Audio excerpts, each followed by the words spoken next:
the FGC Jump Squad, the best FGC podcast on God.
Everybody, this is the FGC Job Squad, episode 8, or as Ian would like to say, episode Ocho.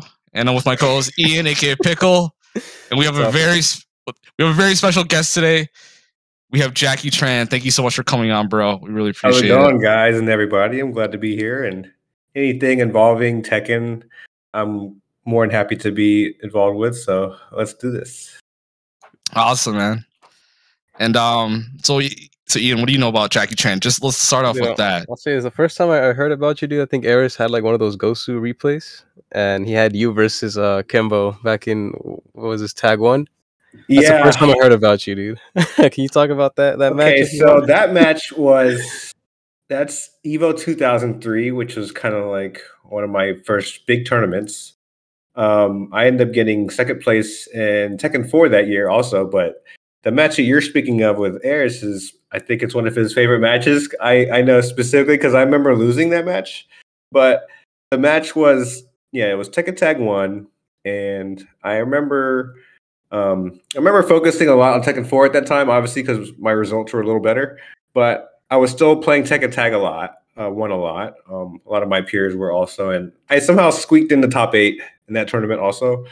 And I remember it was in loser's bracket, of course, and I remember beating one person, and then I ended up fighting Kimbo. So this is for 5th place.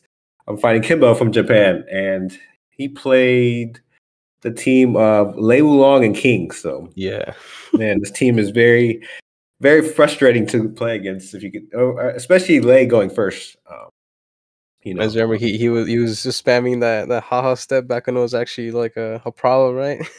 Yeah, I would say backdashing in general is not easy, but Lei kind of had his way of doing it like a command way, so maybe it made it a little easier for him to do it. So, and he was really good at doing it. So, and he would just fly across the screen at any moment, and it was.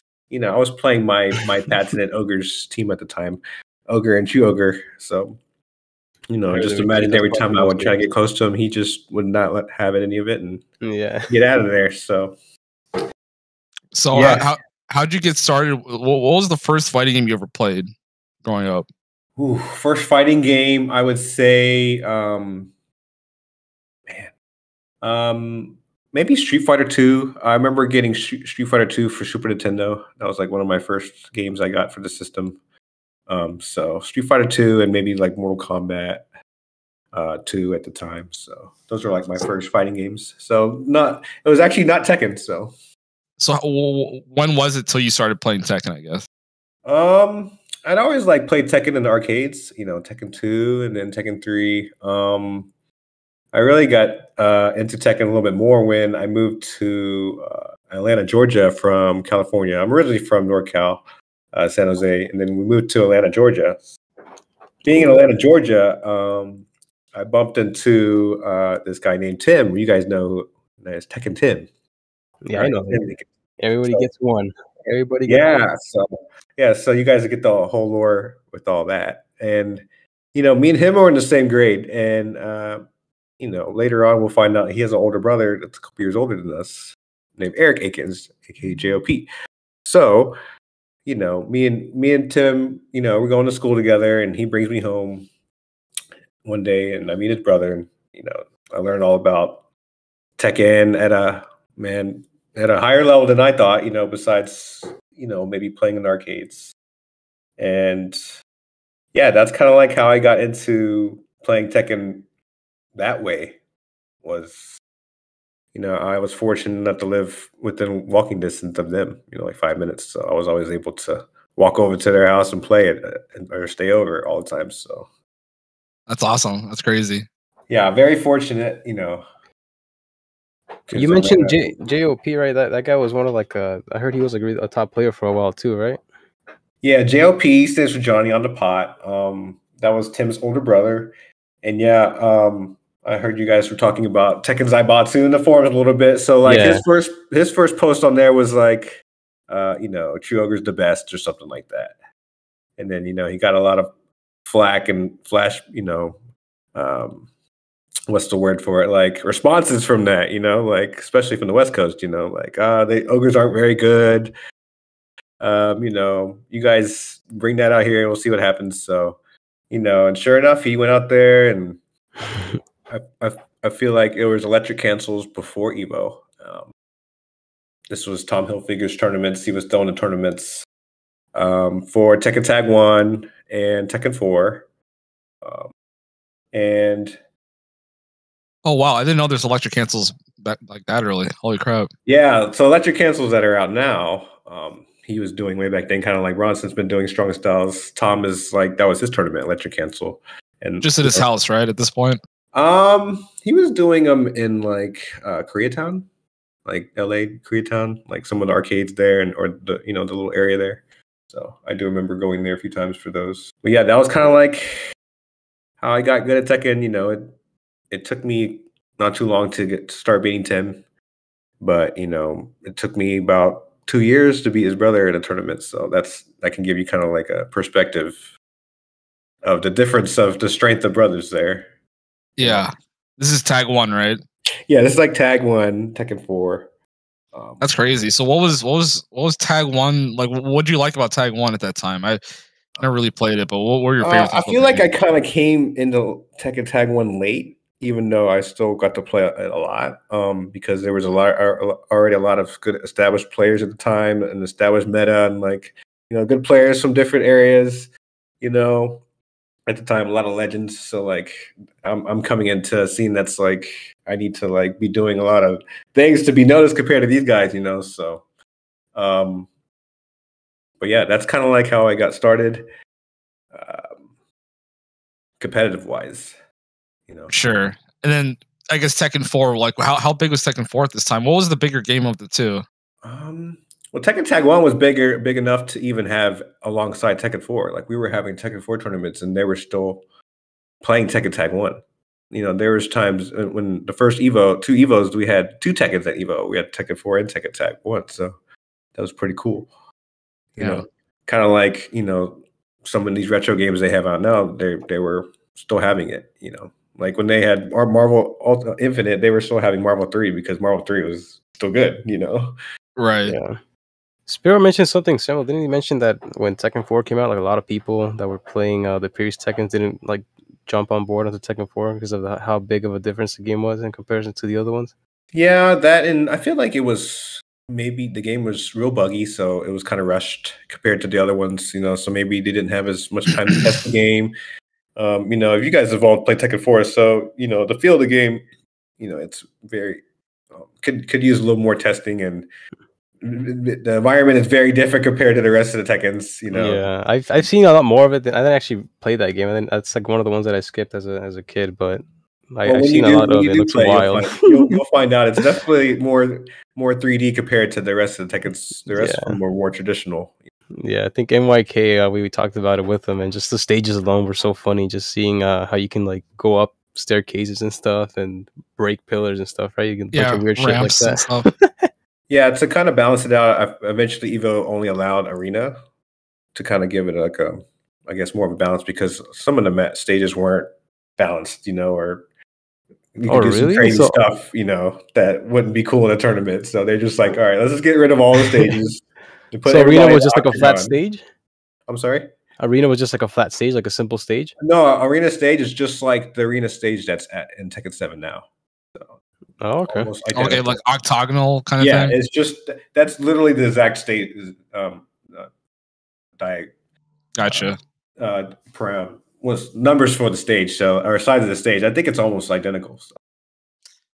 But in Tekken 4, you could do combos off the wall, unlike in Tekken 7. So I guess Tekken 7, some of those combos like you see on like a side wall splat into the corner, stuff like that. You were doing that in Tekken 4 a long time ago, and they kind of brought that over to. So what would you say was the most notable thing like during the Tekken Tag 1 era that happened, I guess, to you?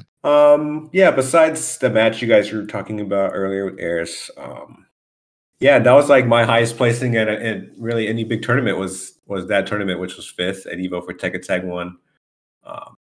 But that was like my game that I kind of got my bearings, and I learned how to play the game, and it got me to the point where like, Tekken 4 was a fresh start for everybody. So I was able to apply my skills from Tekken Tag 1 at a new game, regardless if people didn't like it or not. I was my first fresh Tekken from the beginning. Yeah. How'd you do in 4? Like once you jumped over to 4, how'd it go to that one? It was still a struggle because the area I was in Georgia was very strong. We had Aurario and Clint the Beast. You guys heard of him. He's a Paul player, right? Oh, Paul player. I thought he played Bears. He plays Bears now, but at that time he was using Paul. Oh, okay. So, and then you got JOP and you got Tim. So like very very strong players in my area already. So it was good to start a new Tekken fresh, but I also had the advantage of Aurario's arcade, which was our arcade that they had maybe like 30 minutes from us. And his dad ran the arcade. So wow, that's crazy. We go there and play, He was like an arcade royalty, right? Like he was part of the like not many people had an arcade with Tekken 4, none alone somebody's son who played the game and was like, hey, you guys just come to my arcade and play. So that's kind of how he got so good. His dad just let him put it on event mode, I'm sure, right? Yeah, he also was kind of like Anakin, very supportive, brought him to a lot of tournaments, and because he's Korean, and Tekken in Korea is part of their culture, kind of very, they know about Tekken, so it wasn't anything for him to be like, his dad was never going to be like, no, you're never going to play Tekken. If you want to play Tekken, you like it. It probably helped that he did have an arcade, but right. So we had that advantage up until when the game came out like on console. But in the meantime, when it was first out in arcade, you had to go to an arcade and play it and pay money for it. Yeah. And quick question: how old were you at this time? Oh yeah, so yeah, when I was in my prime, when I won Tekken 4, which was a year later, I was 20. So at that time, I was like 18, 19. When I was starting to play Tekken Tag 1, Evo 2003, I was 19. Yeah. That's cool. What do you remember about that time in your life? Like anything cool, like other than Tekken, I guess, just other stuff happened? Yeah, I was, being able to travel for the game was very exciting, and I knew I had to travel to get better. Once you get past your local level, you go to regional level, and then you go to then you start traveling. How did you like? How much did you guys know about like the Korean or Japanese scene during these times?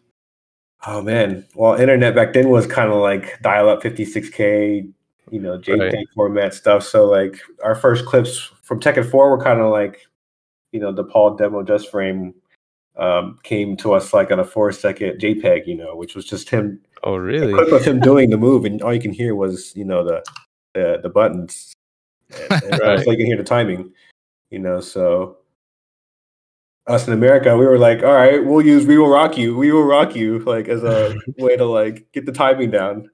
And then, next thing you know, we're going to the arcade machine and we're both playing Paul and we're practicing the stuff. Because in that game it was harder to do, and if you didn't do it, you got killed for doing it. Yeah. So like if you went to a tournament and you heard like a certain players coming out like from let's say like Japan or Korea, like did you guys know like about who or how they played or anything? Like how did you guys find out this information? Was it through Tekken Zaibatsu? Yeah, there wasn't too many matches except for maybe like a select few online because YouTube wasn't really around at that time. Yeah. But, you know, there was reading forums, and then there's magazines. You know, like I've had some old like Game Informer and what's the other EGM, the old magazines back in the day where they would have, and you know they would. I've seen my name in some of those magazines where they would have results of tournaments from different regions in the magazine. You know, this is no longer the case, of course, because we have the internet. But back then, that's how. And they would also have DVDs, right? So Evo had their matches come out on DVDs. We had to buy a DVD at first before. Now I think there's a YouTube channel with all the Evo footage from back in the day. Yeah. So it wasn't very easy to find out, but once I did, like for instance, Mad Dog Jin, right? He was the one Korean that came over for Tekken 4 during my time. And it was a funny story because I never actually got to play him.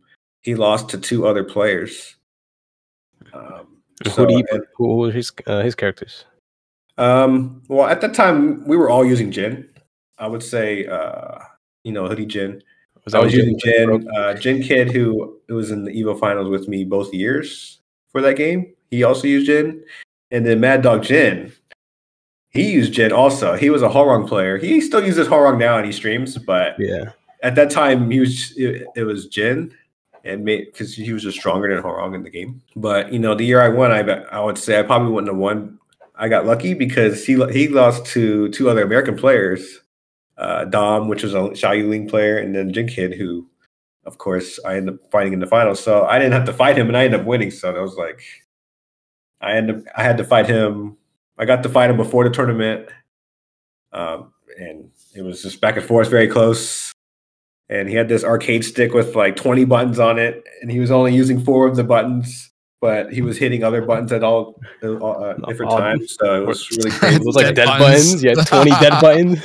Yeah, kind of like you would call them like fake buttons in an instance. But dude, that's the craziest forbidden talent I learned. When you're only playing people sat next to each other in tournaments, it could really be a thing. Like throw you off in more than one way. So. Yeah, it's very different playing like side by side versus like I noticed. I'm not sure if this is like a Korean thing, but when I see the arcades, they would always play like one on one side and the other guy on the other side, and I feel like that's like it's different. You can't really use dead buttons because you don't really see the person's hand movement and all that. Mm-hmm. But once you actually play like side by side, it definitely does throw you off. Like when you're going in for like Oki or something, you hear those buttons, you don't know if they're actually mashing out something on wake up. Rolling what is it? That's still a thing to this day. That's a crazy strat to this day. Yeah, so you can kind of see where kind of people, it was still happening a long time ago. So, what kind of practice did it take for that? Like, how much do you practice for that result? I guess. I mean, I'll give you a perspective. 2003 in Tekken 4, I got 2nd place. And then, of course, I won the next year. So the difference between 2nd place and 1st place, I moved into like a gamer house in Richmond, Virginia with, I don't know if you guys heard of this guy named Tom Brady. He goes by Bill. A guy named Bill, but he goes by Tom Brady. Oh, yeah, we know Tom Brady. Look at that knee. The MK player? Yes. So, yeah, he said, "Look at that knee." Yeah, so he was, at that time he was very, very high level Mortal Kombat player. At the time, he'd won like all the tournaments for all the old Mortal Kombats that you ever heard of. Like he was regional and world champion for Mortal Kombat 1 through 3, pretty much. Oh, sick! Yeah, that's crazy. Yeah, he's amazing. Yeah, so like a lot of people don't even know like that lore, but like he comes from like very high level Mortal Kombat. He's more of a community person now, but back then I think it was harder because in Mortal Kombat, all you had was maybe 1 or 2 cabinets, and you had 100 guys, 200 guys crowding around it. You're going to a tournament. You're going to a tournament. You don't even know who's there. And you don't know who's good unless you see him play. So yeah, everyone's like just a fresh player to you. Killers, like at least like when I was playing, we knew who, at that time, if you were good at Tekken, at least in your region or your area, somebody would have heard you, or known about you at the time, So it was a little bit better for me than for him. Hold up, so I have a question. Now, so you said you moved into a gamer house. Well, what year was this? I have to ask what year this. This was in between 2003 and 2004. Like I just got second place at Evo 2003. I was like, I don't want to play Tekken that much anymore. Like that's pretty good for like my first big tournament. What I can't really get better than that. Like it's going to be very hard for me to get back here again. So okay, so the reason I asked that is because gamer houses weren't really a thing. Like right, at that time. What was it like being not a pioneer, but one of the earliest gamer houses at the time? Like you guys all played games at a high level. Like, can you talk about like what it was like at the time? I mean, it was literally his house, so like it wasn't really nice, like that big, but like he brought me and Eric, which is Tim's brother. We got into his car and we drove up there from Atlanta, Georgia to Richmond, and we were committed. So JLP, right? Yeah. So at this time, we were committed to getting better. So we're at this time we're just eat, sleep, and playing Tekken pretty much, So and he helped us give us that environment, which he had all the arcade machines for. Like he had the Tekken 4 arcade cabinet, so I can get used to that at all times if there was a arcade tournament. And he also had cabinets for all the Mortal Kombat games in his shed in the backyard. So damn, you were super gamer mode at this time. So you had a place where you could play cabinet mode and because it was transitioning from it came out. This is back when Tekken came on arcade before it came on console. I think eventually Tekken 5 came out on disc maybe like 6 months after arcade, and then after that it kind of just came out on console after arcade release. So that trend has kind of been going on for Tekken for the longest. I was fortunate enough to start Tekken 4 fresh, like for the beginning, like day 0 in the arcade. And then I was able to even get a burned copy of the game, Japanese burned copy of the game 2 weeks before everybody else got it on console. So that I felt like that was a huge jump start for me also. What were all the characters you played through like Tekken 4's lifespan, like early on, and then who were all the characters you learned in mains? Well, Tekken 4, I feel like that was like my strongest game because I felt like I could play the whole cast, but at least there was like kind of like a meta for Tekken 4 because of Jin. Jin kind of created this meta where like some characters were unplayable, or if you couldn't even deal with Jin, then there's no point of playing the character. But there was a couple characters that could fight Jin, or I would feel like that were part of like the meta. But besides Jin, there was Nina and Steve. Steve, that was Steve's first game. I'm sure Pickle can appreciate that. I mean, I only heard people talk about Steve back then when he was like broken, right? He had the infinites and shit like that.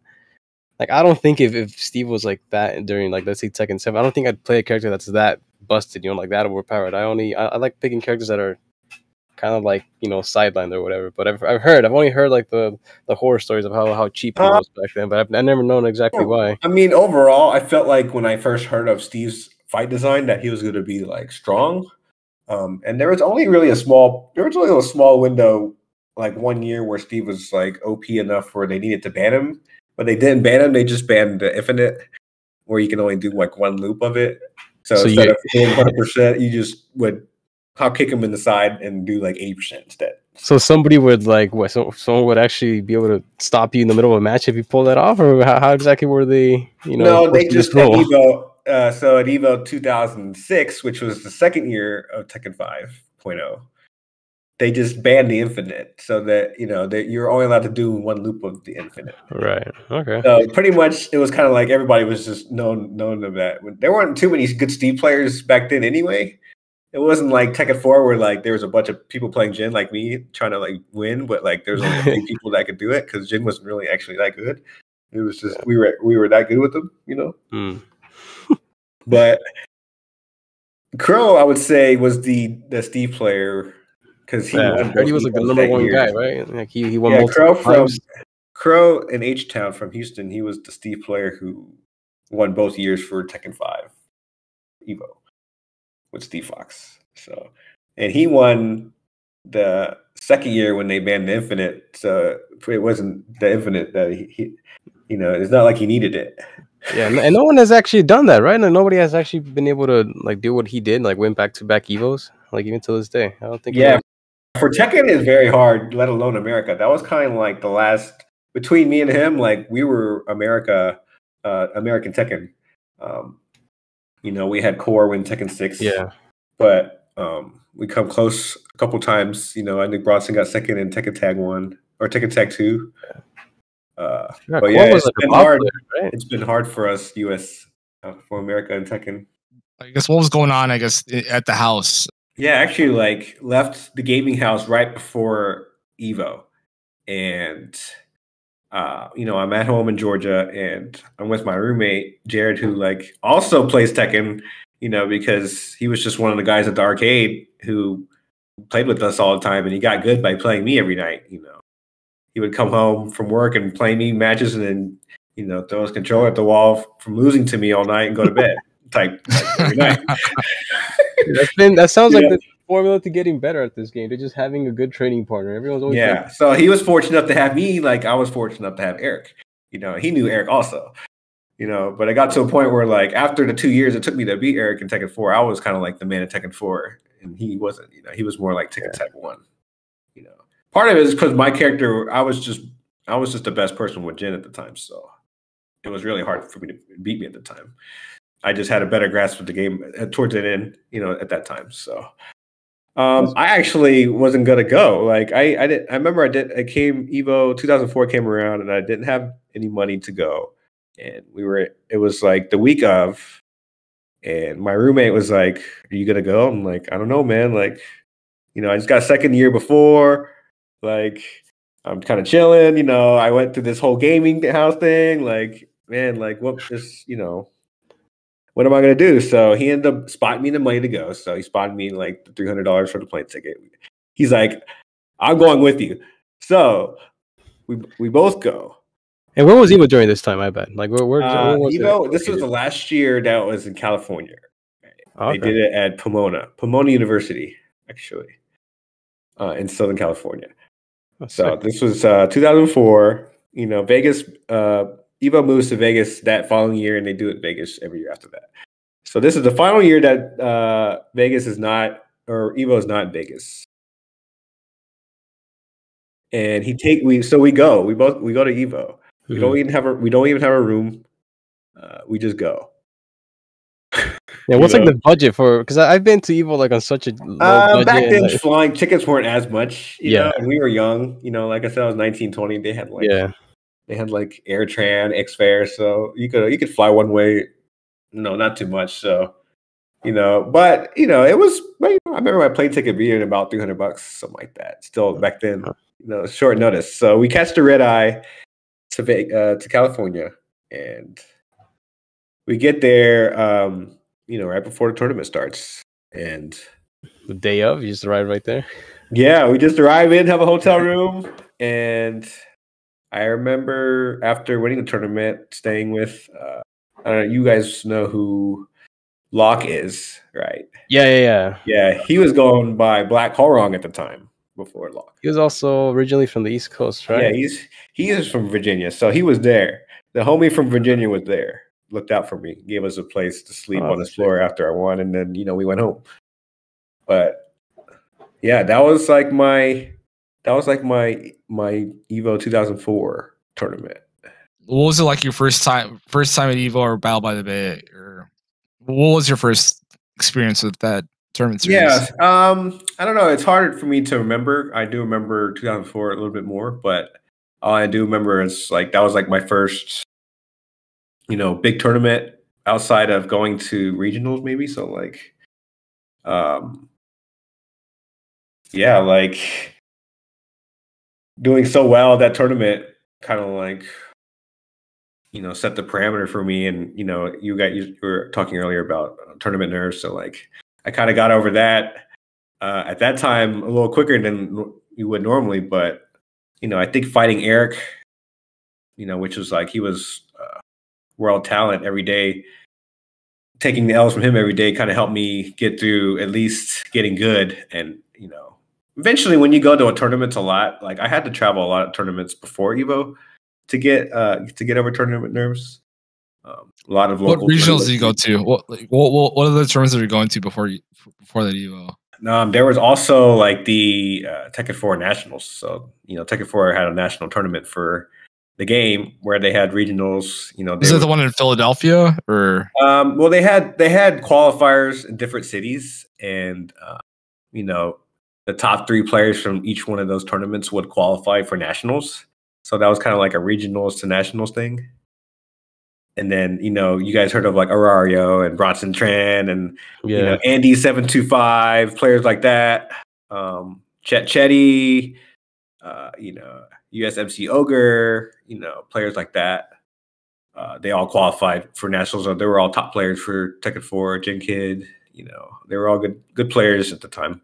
I really did more damage or better performing in EVO, but there was those tournaments going on also, before that. For sure. And how'd you do at those tournaments? Man, I didn't do as well as I did at EVO, but getting top 3 was a thing. So I think I got like 4th at one regional. That was like my closest. So I didn't qualify for nationals. I remember that. So maybe I was kind of like developing a little later than some of these other players like Arario or Bronson at the time, but they definitely set the tone for me because I think nationals for the game is actually like kind of early. Like they do nationals like as the game comes out or right before the game comes out. Whereas like Right. Evo was kind of like towards the end of the game, and for sure. So I guess before the Tekken 5 age, do you remember any other notable things that happened at this time? And Tekken 5. And Tekken 5 was such a broken game, but I do remember I actually took a break. So I missed 2005 Tekken. And then I went to 2006. I actually got 5th place. I got 5th place in Tekken 5. What version of T5 was this? I think both years were 5.0 or like 5. 2005, 2006. The first 2 years of Tekken 5 were both 5.0. Oh, really? And I think DR came a little shortly after that. Okay. How are you practicing Tekken 5 at this time? Were you going to an arcade or anything like that? A little bit. I remember playing Tekken 5 a little bit in the arcade when it first came out, but then we got it for console pretty quickly. Like I think I remember like after 6 or 7 months after the game came out, we got it for console. And I'd always been like playing it. I just wasn't pursuing the game competitively like I was in Tekken 4. So, I was around at the time, just wasn't playing Tekken competitively at the time. I kind of just took a break, the gaming house and pushing it really hard and traveling to every tournament for like 2 years straight kind of like wore me down. So I kind of like took a year off. And then I was kind of like still taking a break. I just decided to play EVO the next year just to kind of like see everybody, because I hadn't seen everybody. And, I just had a crazy run that year. That following year that I competed, which was 2006, which was like the second year of Tekken 5. Was the scene big for T5 back then? 'Cause I've always heard people mention that T5 was like one of their people's favorite games. So I always thought that scene would have been like really active during that time. Yeah, I mean Tekken 5 was kind of like, I would say Tekken 6 and Tekken 7. Both those games are kind of like staple games in our community and like the timeline. And players like Anakin started coming up Tekken 5. We still had a lot of players in our area, Atlanta area, that were strong. I think Eric stopped playing a little bit, but some of the newer players that were coming up just kept Atlanta. Atlanta's always been good ever since then. So, the reason why I'm good at Tekken is because I am from Atlanta, so can't really. That's sick, dude. Can't really put it any other way, but we do have a lot of strong players from there. Good at Tekken in Atlanta. What arcade were you playing at in Atlanta? What was the name of it? We had a couple arcades. Of course, Arario's arcade was one that we would like to go to a lot. Right. What was it? What was it called? Aurorio's Arcade, actually. It was called Aurorio's Arcade. Oh. Oh wow, he named after his son. That's pretty dope. That's freaking amazing. Yeah, I don't know where he got the name Aurario from, but yeah, that was the name of the arcade. You know, Josh was his real name, but Aurario was his tag, and I'm not sure where he got the name Aurario I from. got you. That was definitely the name of the arcade. That's amazing. So, you know, and of course we had like our local Tilt or whatever, or Namco arcades in our local area too. Right. You know, Mount Tasia and Malibu Grand Prix and all those places, all the arcades that would have a machine. So what was it like? Do you know how to roam around? Like, at this time, this arcade will be popping. Someone pop by there, and yeah, I mean, like at this, you know, we did have our little different little areas within Atlanta or Georgia. You know, me and Eric and Tim kind of lived like northwest of Atlanta, whereas, you know, we had the Truth and Clint the Beast and a lot of the other guys, they lived like in East Atlanta, so we'd have to drive about an hour or so to go see those guys and play them, you know. So then there would be another arcade in West Georgia. So Atlanta's pretty big, so a lot of people there. But there was definitely our little sub-regions within, you know, our own city, you know. So this time, so you were back in Atlanta after the Gamer House kind of thing. So still playing Tekken 5, right? Were you just playing it like same old arcades that you were going to before? Yeah, I think it was more console at this time. Okay. I think arcades were kind of like slowing down, and the Tekken tournaments started moving towards console. Evo was strictly console, I think, at that point. Before they would, you know, bring their arcade cabinets there. I think it's except for Street Fighter, but as far as Tekken goes, I think competitive Tekken kind of moved to console, kind of at that point. So you didn't play a whole lot of 5. How did you end up doing in 6? Did you end up playing that game a lot more? So Tekken 6 actually didn't play. I felt like I kind of came in late a little bit, kind of like Tekken Tag 1, because I was kind of not playing competitive Tekken at the time. Yeah, just on and off. But then I took a little poker trip to Miami, Florida, from Atlanta at the time, and my buddy Wayne Gamble lives there, and you know, I went to go see him. I haven't seen him in a while. And he shows me this game Tekken 6, and you know, he shows me these new characters. There's Lars. And how did you guys meet, by the way? I've always known you guys, like, you guys always, like, you know, together when I see you guys. I just never knew how you guys actually met. Yeah, I've known Wayne for a very long time, all the way from Tekken, I would say Tekken 4, Tekken Tag 1 days, when he was from, I think, South Carolina and Florida, and you know, I'm from Atlanta, so he would either be throwing his own tournaments, or I would always see him at tournaments. You know, he was a law player back then, I think. He played Tekken law? 4? Yeah. Tekken 4, he played law up until I think Tekken 5, law and lay. Oh, that's sick. You know, because Leo didn't come out till Tekken 6. Right, yeah. But he's kind of been like on Leo ever since. So that's why you always see me do well against him for some reason, because we just known each other for so long. You know, you always have that one person. Yeah, because I feel he gives people a lot of trouble when you guys play. Like, I think overall you end up having his number, right?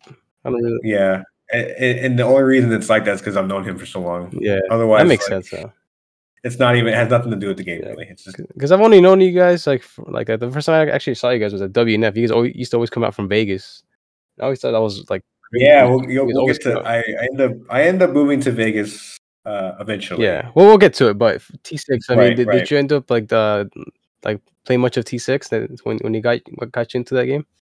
Right. So yeah, him and his roommate Oni Stompa, they you know, he was a Lei Wulong player, and then Wayne played Lei Wulong also, and he played Leo. And then he had another family person from France staying over there. His name, he was like a really good Horong player named Geraldu. And between those three guys, I was getting my ass kicked so bad. Like, you know, I'd never lost in Tekken so much. Was that because you were out of the game for so long, or is it because you know, it's a new game, new characters. You know, I haven't really been around in a while. Wayne's still a good player, you know, so like he's been playing Tekken this whole time. You know, never take a break. Yeah, it's the beginning of Bound too, and all that, right? And Rage. Yeah, so like I had to learn a whole new game, a whole new system. It's fine, you know. It's fun. First time. Who were you playing in T6? I'm sorry. Who were you playing in T6? Tekken 6, I kind of like tried to learn all the characters to try to get back into the game. But eventually Jack became my main in Tekken 6. And that's kind of like how I've been playing Jack. Why'd you pick Jack? Is that an ATL thing too? I think so, yeah. Part of it because JOP, Eric's brother, was a Jack player. Like he would play double Jacks in Tekken Tag 1. And like Orario was a very strong Jack player. We have Anakin, who's also a very strong Jack player. So at that time, I remember Anakin finally getting his shine was in Tekken 6 because like the last 2 big tournaments for Tekken 6, he went 2 and 1. And the Koreans were there too, and I was like, whoa, like I always knew Anakin was good because he was that young kid that was at the arcade when we were playing with his dad all the time, always there. And NYK linked it to a picture of him, and he was like an actual kid, like at the arcade. Right. Yeah. So like in that picture, I think he's like 9 or 10. Or yeah. That's crazy, dude. You don't see that much. He's been playing, he's been playing more than half of his life. Yeah. Like that. What was your highest placement during Tekken 6 time? Tekken 6, I remember the year Evo for Tekken 6, I had Reinhardt and GM in my pool, which was pretty rough. And I think I got like top 32. So that was like the best I did in Tekken 6. What'd you do against those guys? I beat Reinhardt and I lost to GM. Not really. Reinhardt played Mishima's back then, right? Yeah, you played Kazuya. Dude, I love Reinhardt. He's probably one of my favorite players. He's so cool. Yeah, so I've known Reinhardt's a good friend of mine also. I've known him as long as, we started talking about Tekken Tag 1. He was, he got second place that tournament. I got fifth in, and he was the one that kind of, it was like the first person that I seen beat Eric, which is JOP in that game, Oh, that was Reinhardt, the first one to beat him? Yeah, kind of. They played like a really long set, but Ryan beat him in this set, and he beat him in the tournament. This for T6, right? No, this was Tekken Tag. Oh, okay. Reinhardt. Yeah. I was talking about as far as how long I know Reinhardt. I know Reinhardt. Like I wasn't expecting Reinhardt to do that much damage in Tekken 6 to me, even though I kind of feel like we were on the same level in the game. Yeah, and T6 Mishimas weren't really all that crazy, right? Yeah, and at that time he was really good at Street Fighter 4 at the time. Yeah, like he was, doing really well. So, did you play any other fighting games at that time or no? For me, I've always played other fighting games. Tekken is probably like my main one, of course, or like my best one. Even during my prime times, or even during Tekken 4 and Tekken Tag 1, I was playing with Bill. I was playing Mortal Kombat. He made me play all those Mortal Kombats. I was playing Dead or Alive. Perfect Legend is another good friend of mine. I was there when he won. We won Evo the same year, but he won for Dead or Alive. I won for Tekken. So, and he was also one of the members of our gaming house. He just kind of came along a little later. He's awesome. He's decorated. Yeah, Carl. Yeah, super decorated. So he's been around for a very long time. Also, yeah. Oh, geez. Mm-hmm. And for T6, like I remember that was like the best characters in that game were was Bob and Lars, right? Those are the new characters that got added into that game. Yeah, I would say Bob definitely was one of the strongest. I mean, I think the year Tekken 6 at Evo, there was like 6 Bobs top 8. Yeah, I heard that was like a disaster, right? The top 8s were just a bunch of Bobs. Yeah. I don't know if it was a disaster, but it shows that how strong the character is, and at that level, people want to win. So, yeah. Whatever it takes to win. I came from an era where it was worse than that, so it's not as bad. It didn't look as bad, I guess, at the time, even though. What was worse than that? It was, well, in my, the top 3 characters in, my era were all the same, or was Jin, at least in Tekken 4. Yeah, and the ogres were like Tekken 5 was. Right? Tekken 5, we had to deal with Crow and Steve for 2 years. That's true. So I guess it's not so bad as Bob's. Do you have any funny Tekken Zaibatsu stories from this time, I guess? Tekken Zaibatsu. Like threads going on at this time, like narratives, all like basically like Twitter bullshit. What it would have been. Yeah. Maybe beefs or anything like knee-jerk reactions to things like at that time? I don't know. I was always kind of polite on the internets, but I was always involved with, or there was always the East Coast West Coast rivalries, and then What do you remember about the you know, rivalry West- scene? Can you tell us like the lore of the history of the rivalry scene? Because that's something we've been trying to kind of cover. Because we've had Spiro and MYK. But what do you remember about that? Because you've kind of been on both sides. Not both sides. But yeah, I both know. coasts. I've kind of been on both because I come from the South, Atlanta, Yeah. and I also come from West Coast, California. So I've kind of been on both sides of the field. Or like Aurario also. Aurario's from Atlanta, but eventually, he became West Coast. So both of us kind of like we've been on both sides of the fence. But West Coast is led by Tom Hilfiger, Bronson Tran back in the day, Chet Chetty, Right. those kind of players. And then the East Coast and / the South, it was me and JOP, New York. You got Spiro Jen, Chicago. Players like Flo. Flo used to be a Tekken player. He's from Chicago at the time. Flo's a Street Fighter player right now, right? Yeah, Flo, he plays a lot of Tekken. games, but he was also very strong at Soul Calibur 2 at that time, which that was the Soul Calibur that was out at Evo at the time we were talking about, Tekken Tag 1 and Tekken 4 times. So, him and Ayers, both of those guys we were talking about. So, yeah, they actually were both very strong, like our best players, US best Soul Calibur players. Yeah, I forget this was a Soul Calibur 2, right? Like that was like his game. Yeah, he got third. He got third that year. So you're in Vegas at this time? Yeah, so I moved to Vegas in about around 2010, 2011. So this is Tekken 6 time. And yeah, I'm playing Tekken 6 a little bit. I guess my one, I would say high keynote in that game would be a money match, which I haven't had a whole lot of money matches in Tekken in general. Because a lot of people just, I guess, don't challenge me in money matches. But a player you guys know, EBM, right? Yeah, from Eddie Washington, Eddie player. So he comes to Vegas and challenges anybody to a $100 money match in Tekken 6, and I'm like, okay, I don't think I'm that strong in this game, but I come from getting my ass kicked by Wayne a little bit, so I think I have a decent jack. So I think Bronson knew that I lived there and kind of told him just to reach out to anybody that lived there. So of course I accept it. We go and pick him up from the casino and bring him to the arcade. And, we play a couple warm-up matches. And, I tell him, we don't have to play for money if you don't want to. And he was like, I'm a man of my word. Let's play. Wait, so you were playing more matches before the actual money match?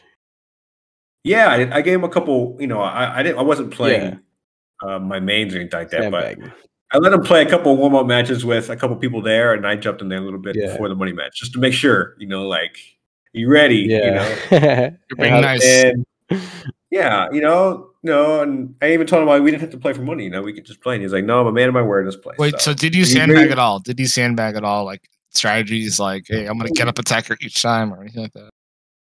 I don't know. I don't know if I was good enough in Tekken 6 to sandbag. Or if I even could sandbag at that time, but I agreed to we agreed to play first to 10 for $100, right? And I think I start off with Jack. He plays Eddie Gordo, right? So I jump out to I think a big lead, I jump out to a 5-1, 6-1 lead. And this is first to 10, I'm guessing. Is that? Yeah, it's first to 10. First to 10. It starts off really bad for him. It starts off he gets in a 5-game deficit. It's 5-1, 6-1, right? So he finally gets after he gets that first game, I switched characters. So you guys are talking about sandbagging. So I don't know if it was about sandbagging, but I start playing my other characters. So I played Lars one game, I played Nina one game, played Leo one game. And then it got to he got up to 5 or 6 wins, and then I just switched back to Jack and closed him out. Yeah. So it was 10-6. So, and at this time, EBM had just, he beat the Koreans at MOG, and now I didn't really know who he was. I couldn't find I couldn't find any footage of him online, but up until that point, so I didn't really know how he played. You You just knew know, about him from like word of mouth. I just threw other. pretty much it was pretty much word of mouth. Tekken Zaibatsu, Bronson Tran setting up this $100 money match for him. Thought it was going to be free for him. That's fine. But like, nobody knew that I was actually playing Tekken 6 on the low a little bit. Just a little bit. Yeah. Like, Damn. I wasn't traveling or nobody knew I was playing the game, but you know, I was hitting buttons a little bit, just enough. So are you in Vegas for the entire duration of Tekken 6 lifespan? Yeah. I've been on the West Coast ever since. So, I moved to Vegas in 2011 all the way up until now. I've been in NorCal now, San Francisco for 2 years now. 2 or 3 years now. So. Okay, that's cool. So, what was the next Evo? Did you play every Tekken 6 in Evo and through Tekken Tag 2? No, that was like the one that I competed in. I remember was because I remember I just moved to Vegas and Evo was like at Caesar's Palace. I don't know if you guys remember that year. It was like 2011 or 12 or something like that, or 13. But because we ended up switching to Tekken Tag 2 after that. Right. Yeah, my first Evo was 2017, so I don't remember those. Yeah, so I didn't have a chance to play Tekken 6 at that level because we ended up switching to Tekken Tag 2 shortly after that. And then, I think there was a year or two where we didn't have Tekken at Evo. Yeah. But there was some years where towards the end where Tekken Tag 2 was at Evo. Did you play a whole lot of Tag 2? I don't remember seeing much. I would say I played maybe the same or a little bit more than Tekken 6. Yeah. Were you traveling at all for that game? Were you traveling like at all for Tag 2? A little bit. I did go to like a final round and competed at Evo for that game. But I did play a little bit more because String Bean. I don't know if you guys know a player named String Bean. He's from SoCal originally. Now he lives in Japan, but he had moved to Vegas in like 5 minutes from me, and we lived like 5 minutes from each other. So yeah, he's pretty good. Bob and Lisa, right? And he was super. He just came from Japan. He was playing Tekken Tag 2 a lot with all those guys. He played Bob and Alyssa. He was super. Oh, so that's how he got really good. He got good from just playing in Japan. Yeah, he was going back and forth to Japan. Eventually, he has his wife is from there, and eventually he moved over there, and he's been over there ever since. And I think his brother's over there too now. But. Yeah, because I saw him placing in I forget which one. It was a Tag 2 even, maybe like the first year. I saw him place. Really high. So I ended up playing with him a lot, and he ends up getting third at Evo, losing. He lost to Bronson. Right. Yeah.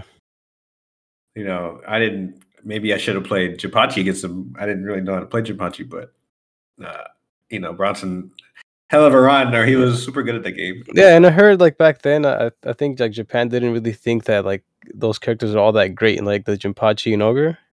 Like I heard that they didn't think they were that great, and like I think Bronson just kind of like showed how cheap those characters could really be just by spamming. Yeah, I'm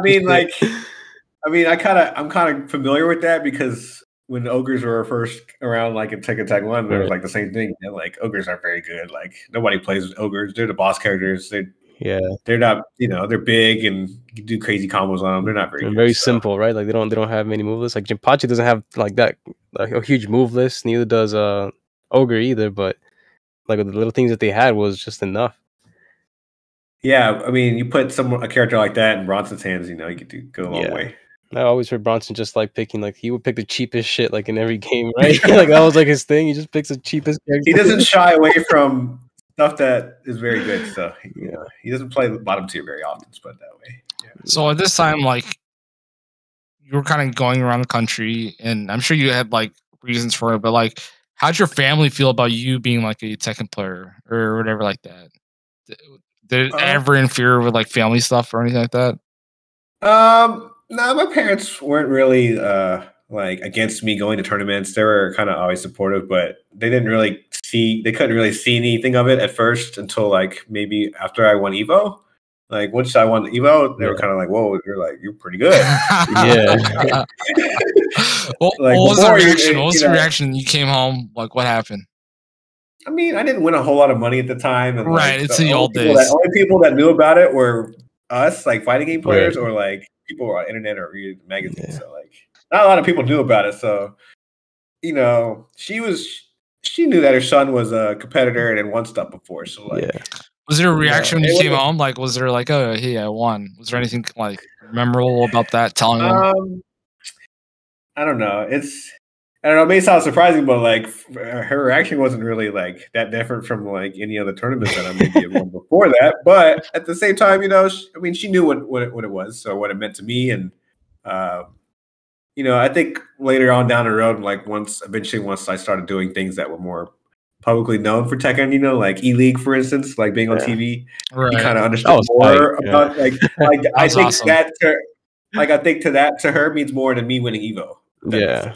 Right. Because it's more relative to her, like when I first started going to tournaments, like I remember I would tell my parents about it and they just kind of had this weird reaction, like, you gonna go where to go play what? I'm like, the game that you're playing at home, I just play at home all day. Like, why do you want to play that at a different city? I'm like, just to hang out with with people. It's kind of what I was doing it for, hang out with people who like Tekken too, not just playing it online, because that's kind of what I grew up on. I grew up playing Tech 2 online, so I wasn't a part of no scene growing up until like Tekken 7. But they had that reaction where like they just didn't really thought it was like a dumb thing to do, and I mean it sounded dumb at first, but once actually I made like friends like in Tekken, like it was just kind of like I was just traveling really just to hang out with these people, like hanging out with people that are also into Tekken, not really so much just to play the game, but just being around that environment, people that enjoy the game. Yeah, it's probably easier now than it was back in my day. But my mom or my family might be a special case because of like how good I was, I guess. Yeah. But she didn't treat me winning that tournament any different than any other tournament. Yeah. But. So do you remember what your first tournament was like? Because I'm sure you didn't win your first tournament. Did you win your first tournament? Yeah, we had like local arcade tournaments, and then there's also like the first tournament that I maybe like traveled for, or like how about both? I had to drive longer than an hour for, and then there's tournaments I had to drive 12 hours for. And then what was your first tournament that you remember like being a big deal, like where you saw the bracket on the wall or something like that? Like how'd you do that tournament? Your very first one. I think I remember like the first tournaments that we kind of had to drive outside of Georgia for were like we would that were long distance. We would go to you guys heard of Big E? Yeah, he still hosts tournaments. So I went to like his first tournaments, like Summer Jam 1. So Philadelphia was kind of like our first area that we had to reach out to. Right. That was a regional area to kind of like dominate or visit to see how you would hear about these tournaments through Tekken Zaibatsu? Is that how would you get informed? Yeah, it was like Tekken Zaibatsu and Electric Cancel were the two main sites at the time. Okay. Eventually, Electric Cancel kind of faded out and were kind of absorbed by Tekken Zaibatsu. Okay. Tekken Zaibatsu and Castel is kind of like, man. I mean, at the time, Tekken Zaibatsu was pretty great. It was pretty organized as far as like. The different parts of the website and the forums. Yeah. I'm just curious, just because it's so just so people know, Castel's the admin of Tekken Zaibatsu, I'm guessing, right? Yeah, Castel was the man. He was the boss. He had combo videos back in the day. He ran the whole website for all this time up until when they took it down. So yeah, good times. So okay, so I guess Tekken Tag 2, we talked a little bit about Tekken Tag 2. Do you have any memories of that? I guess before we get to Tekken 7. Tekken Tag 2. I would say like maybe my highest placing in that game was maybe final round. I got like top 16, or like Evo, I got like top 32. But my main accomplishment was pretty much training with Stream Bean and playing with him a lot every day. Did you like that game overall? Like, did you think like was it as fun as the previous Tekkens you were playing? I'm not sure, because like I didn't like it as much as 6, but I still like Tekken. Like I feel like I would always like Tekken no matter which game it is. But I was a fan of Tekken Tag 1, so I was comfortable with a tag format of Tekken at a high level. So at that part I was comfortable with, or I enjoyed. The only part I didn't like was kind of like maybe the game itself. Like it wasn't showcased at Evo a couple years, or like there was some years where Tekken wasn't at Evo, and part of that span was during Tekken Tag 2. Yeah. So maybe I felt like Tekken Tag 2 ate up a lot of years where like we could have had Tekken 7 or like Tekken 6 even longer or something. Yeah. You know, but because I've seen, it's hard to say because Tekken's come a long way. Yeah. From the year I won Evo, there was only like 300 entrants. Now we have almost 2,000 entrants. So. Yeah, something crazy like that. But I was gonna say numbers have skyrocketed, so I can't be more than excited for that. So. Yeah, I was just gonna say like I've only watched Tag 1. I didn't really play Tag 1, but I've just comparing that to like Tag 2. I figured like that it's just if you like Tag 1, I don't think you would necessarily like Tag 2 just because in Tag 2 the combos are like just way too important in that game versus Tag 1. In Tag 2, like you can just literally die from like any kind of launcher, that type of shit. I don't feel like that was that relevant in Tag 1. It might be harder to kill somebody with just one combo in Tekken Tag 1. Yeah, that's what I felt like a lot of people that were playing, coming from previous Tekkens didn't really like Tag 2 because of that reason, and I mean that kind of carried over to T7 slowly but surely. We still have that same idea, I guess. But yeah, so moving on to Tekken 7, were you playing in those what are they called, the Wizard World tours? I think they had. Yeah, actually, that was like the beginning of it, right, for America. Yeah, so for Tekken 7 Wizard Worlds, I pretty much went to a lot of them. Like not a lot of them, not all of them, but the ones I could go to, I went. Yeah. And how did those begin? Do you know like who started all that? Because I wasn't playing in those. Wizard World is like a Expo Con company that they have like they'll bring in artists and from different categories, and you can meet and greet with them and sign and get your signature with them, and then they'll have booths. So it's kind of like a pretty cool thing. But it's kind of like being at a con. Yeah. But they had tournaments, so it was pretty cool. I think Namco decided to do that, have their tournaments do a series with them, all throughout the major cities, at least. So that was pretty cool because Tekken 7 wasn't out for everybody, but they did have the Wizard World Tour, which was like a PC motherboard version of the game, or like the arcade version of the game. And they had it at these cons, and it'd be like an open bracket, like no seating pretty much, except for maybe if a good player showed up. But, they have a prize pool and everything, and then all the winners of the Wizard World would go and end up playing, at the end for like, I would say nationals, something like that. So I remember there was Wizard World Oklahoma, and it was like the second to the last event. Mm-hmm. And I think the notable players were like Wang Gamble and Princess Ling was there, and Akash was there also. You guys know who Akash is? I don't know. Who's Akash? What is his online name? I know people go by their tags more than their actual names. Yeah, he plays very strong Lee player online. Oh, okay. And plays Mishima's the Double Jin Lee. But he was a part of the Wizard World Tour. Yeah, well, he doesn't play in a lot of he kind of like very similarly like came from Tekken Tag 2 online, right?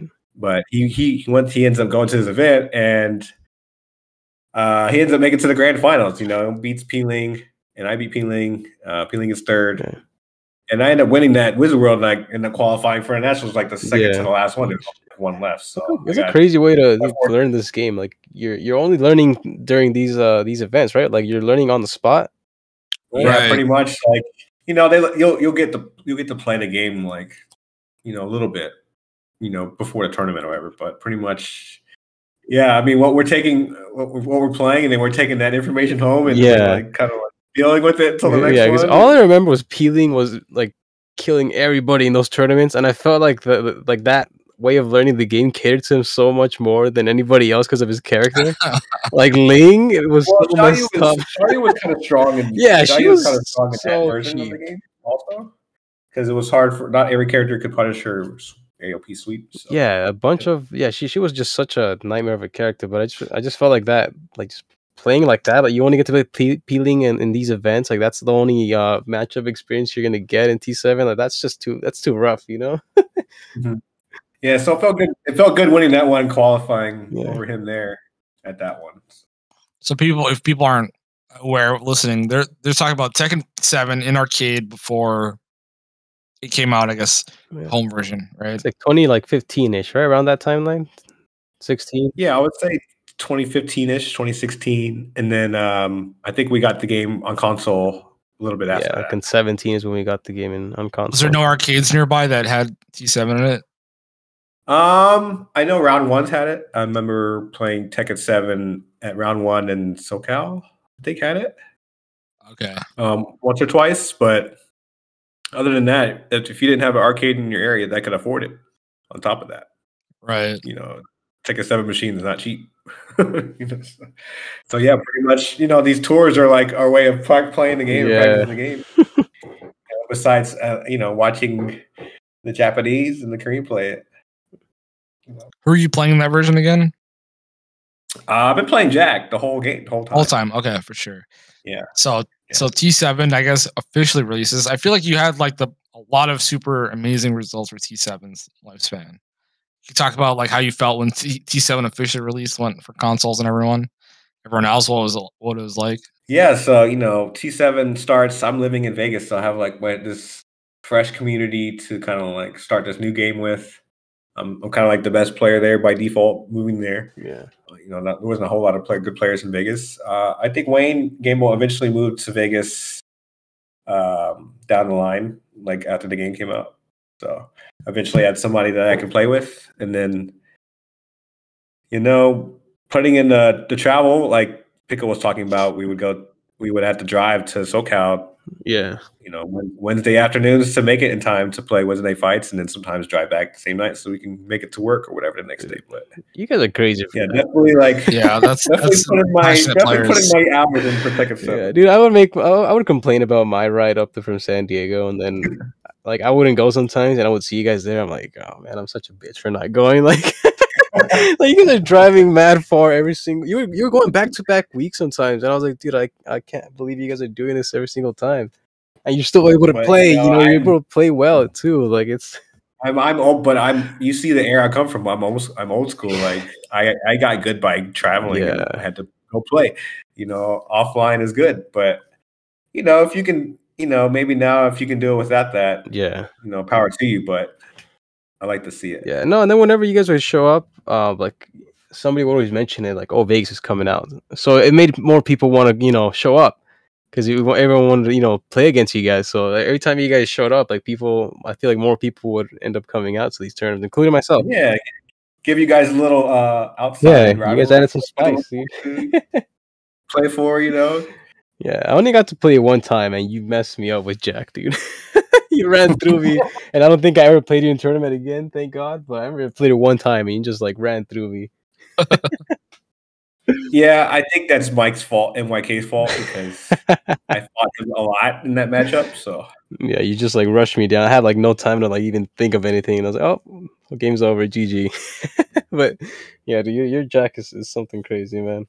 Yeah, I kind of come from a lineage of Jack players, so I kind of put in my own little play style in with him. But yeah, I don't know. Maybe one day I'll not play Jack, but I've been playing Jack in this game, Tekken 7's whole lifespan so far. So then every now and then I see you dabble with Paul too, right? You got like a counter pick character. I mean, I like to not bust out Paul in tournament, but there's been a couple times where I have, because I don't like the mirror match. So like if I run up on a mirror match, I might play Paul. Oh, if it's Jack versus Jack, no matter who it is. Yeah, like if I run up on Anakin tournament, I don't want to play them. But neither one of us do. Actually, it's pretty bad. So can you talk about 2018? You lost against the Saint and Anakin once. So Anakin at CEO 2018. Did you play Jack again? Was that a Jack mirror or what? Yes. Okay. You remember anything about that? Yeah. Every time I fought Senpai Saint. By the way. Yeah. Senpai Saint. Yeah, every time I fight him, it's not good. But he I would say, as all of us Jack players, we don't like playing a mirror match against each other because we feel like, we can just do whatever we want against each other and you can't get away with it. So, but I think Saint is just comfortable enough in a mirror match to take it against me every time. So, yeah.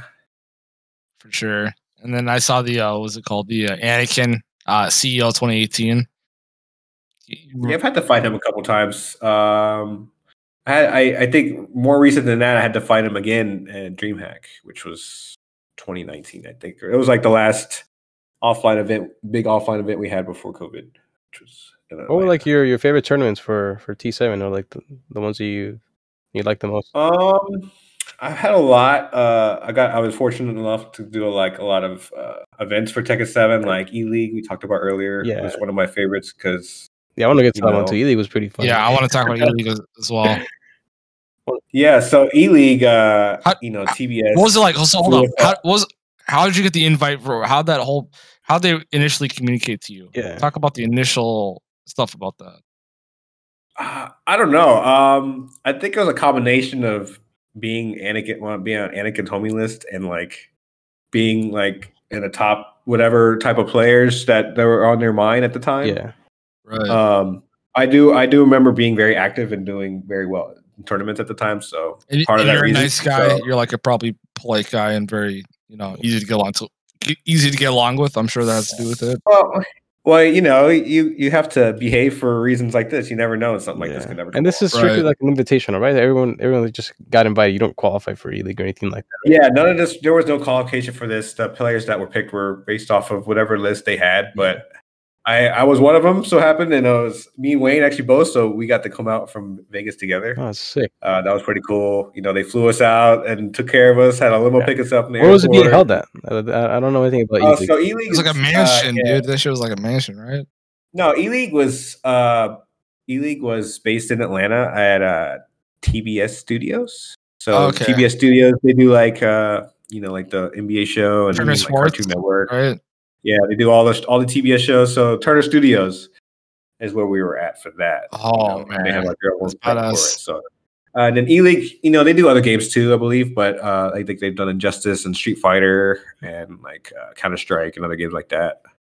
It just so happened this one was for Tekken, so it was pretty cool. It had a pretty big prize pool. It was $100K, I think, on the line. Oh, sick! Everybody was getting paid, so it was pretty cool. Yeah, and the format was a team, right? 4-man team. Teams of 5. There was 4 teams. I think the captains were Cuddle, Anakin, Chop, and Fab. So those were the 4 captains. And I think the order of how they picked was based. They had some they had to play each other. So you pick first, whatever, or whatnot. What team did you pick? Yeah, the whole format and the whole filming, all that, and the whole process was pretty fun, pretty exciting. What was it like? Like you get makeup and shit like that, like or what? Not really. They really did that for like the hosts and stuff. Like Steve and Rip and like those guys. I don't think the cameras was that close to us, but like we didn't really have to do that. But they did have this eye tracking program that was pretty cool there that they used before, where they could track your eye movement. Oh, really? Like in game, see what you're looking at? Yeah, because I think they had implemented it before. Like from a shooting game, so they were trying that on us. So that was pretty cool. Notice anything from that? Cool. I mean, yeah, it was pretty cool. They got to track like where your eyes are going, like during a match and stuff. Like what are players focusing on during a match or in between matches and whatnot. So, like I don't know what you guys are looking at during a match, but I'm always looking at my opponent's feet and their hips. And I'm like never looking at my character, at all. Yeah, like think about it right now. I don't even know what I'm looking at. Like if you ask me right now, I don't even know what my eyes are looking at in the middle of a match. But I figured it'd be at the opponent's character, right? I don't even know. That's a huge thing. Like I feel like there's a lot of new players who don't know where to look or whatever like that. But like for me, it's the middle area. To see I don't know where they go into the hitboxes that I have. Yeah, I wouldn't necessarily say there's a best place to focus on and look at, but I think there's more of like a peripheral thing, whereas like you don't need to focus on your character as much. Right. Never look at your character. Right. So if you focus less on your character, more on them, it might help a little bit. So what team were you a part of for E-League? I forgot. E-League, I was part of ITS in disguise. Shout out to Heavenly. We actually had a lot of members on our team be a part of the show. Besides Cuddle, Majin was my squad. She sponsored a bunch of people back then, right? Sky's team. Yeah, a lot of players. It was a fun little time during my tenure there on the team, and nothing but positive things. And her and Wayne had a couple kids now, and she's busy. So I understand all, nothing but good things came from all that. So, and everybody that's on the team is doing well. So that came from that. So sorry, your team again? Sorry, I got distracted. ITS or In Disguise? In Disguise is what it was for. Yeah. So I'm saying, who were the players in the team for E-League? Was you? We had Shinblade, Little Majin, Cuddlecore, myself. Mac was on the team for a little while. Yeah. No, I meant for actual E-League. For E-League, like who was your 5-man? Oh, for E-League, for E-League, my specific team, I was on Fab's team. So we had me, Fab, Rixta, Peeling, and Incognito. That was my squad. Whoa, Incog, forgot about him. Mm-hmm. Yeah, Incog was doing. You're from SoCal, so he was like y'all's best player, one of your best players for Tekken Tag 2. Yeah, that's when I first heard about him. So how'd you end up doing it in E-League? I forgot the whole results already. Well, we only got to play like a couple games. Yeah, and like, all right, so I kind of set up the scenario. It was my team versus Poke Chop's team, right? Poke Chop had Shadow and like Wayne Gamble on his team. Yeah. So, Rixta goes first, and Rixta actually wins like 2 games. When you're like, oh, that's awesome. We were, if Rixta gets 1 game for us, we're like, was it just like the sacrificial lamb? We'll see what happens if we throw Rixta. We put Rixta first. We put Rixta and Azakuma first. Right. We felt like that was the best spot for him. And it was true. He got more wins than all the rest of us almost combined. Like. So you guys all the team really agreed on this? Like everyone just said, "All right, Rixta." So Rixta did really well. He beat 2 people and had a very close match with Shadow, which was like their 3rd player. Yeah. And at this time, like Shadow had just beaten Saint at strong style. Right. Like he was just up and coming, like not quite where he is now, but like putting his name on the map. Yeah. Nobody wanted to fight him, right? So after Peeling fights Shadow, a very close match, I felt like Peeling could have beat him, and then it would have changed like the whole thing. But very close match, Peeling drops something and he loses, right? So me and Incognito and Fab are all 3 looking at each other like, we're the last 3 left. We don't want to play this kid. We don't want to play Shadow. None of us want to play Shadow. So of course I go, all right, I'll play him. So I play him. He just. And I guess maybe in the back of my mind, he was like, he just beat Saint in the same matchup. Right. Like maybe a month or 2 before that. So, so that mind fucked me a little bit. And, I lost Shadow 2-0. I did pretty good, but that was like the only games I got to play. It sucked. Yeah. And then, of course, the rest is history. He beats Fab and Cog. And, Shadow does his thing after that. Yeah. That was like his, I mean, he just played like all crazy that whole day. It just sucks that you guys have to deal with him, but he played like super good that whole day. Just I kind of wish one of my teammates could have took him out, or Rixta could have beat him. Yeah. Might have changed. Yeah, because I mean, out of all the people in his team, that's probably the one that I'm sure you can all agree on now. But that's probably the one that you guys, would have struggled the most with, right? But everybody else, I feel like you guys had a pretty good chance of. Yeah, they put him in the middle too, which is hard to deal with. Like. You have to get over huge bunker. You're gonna have to beat Shadow at some point, So it was good strategy on their part. It worked. So it was good. And it's once it's single limb, right, for this type of tournament, this type of event. Yeah, that was it. Like that's all I got to play. It was sucked, but it was single limb like for as far as the matches that I got to play, and then I think once the 4 teams were cut down to 2 teams, they played their thing out or whatever. So. How'd you like it as a spectator? Because I remember watching it at home. That thing was pretty hype. I mean, it was good. I actually thought the team that was the most stacked lost pretty bad. Like Cuddle beat their asses. Yeah, really bad. And I was seen a little bit, so I know like the first pick of the tournament was a very controversial thing. Cuddle had the first pick of the tournament, and she wanted to go with her heart. Her heart was to pick Shadow. She wanted to pick her buddy. Chicago. But everybody's like, pick Jimmy. But between that, the whole Jimmy fiasco of where he was going to be picked, and like, watching her beat Anakin's team's ass. Yeah, that was crazy. To kind of justify, man, because so awesome. I feel like in a way, I was supposed to be on that team, but we were keeping the Jack players apart almost. So it was a little weird on that one. I know that's part of the reason why he didn't want me to pick or didn't pick me, but that team was stacked. He had Speed Kicks and like Spirogen and Cody and Obscure and himself on there. So that team was really good. Really strong. Like I would say the best team overall. Yeah. Besides the team that won, Right. you know.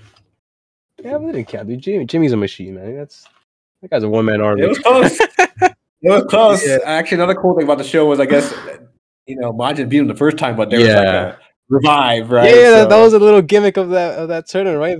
So Jimmy got revived. Of course, you know what happened after that. That was pretty fun. So but like that only works for the final match for the grand finals, I guess. Yeah, I guess.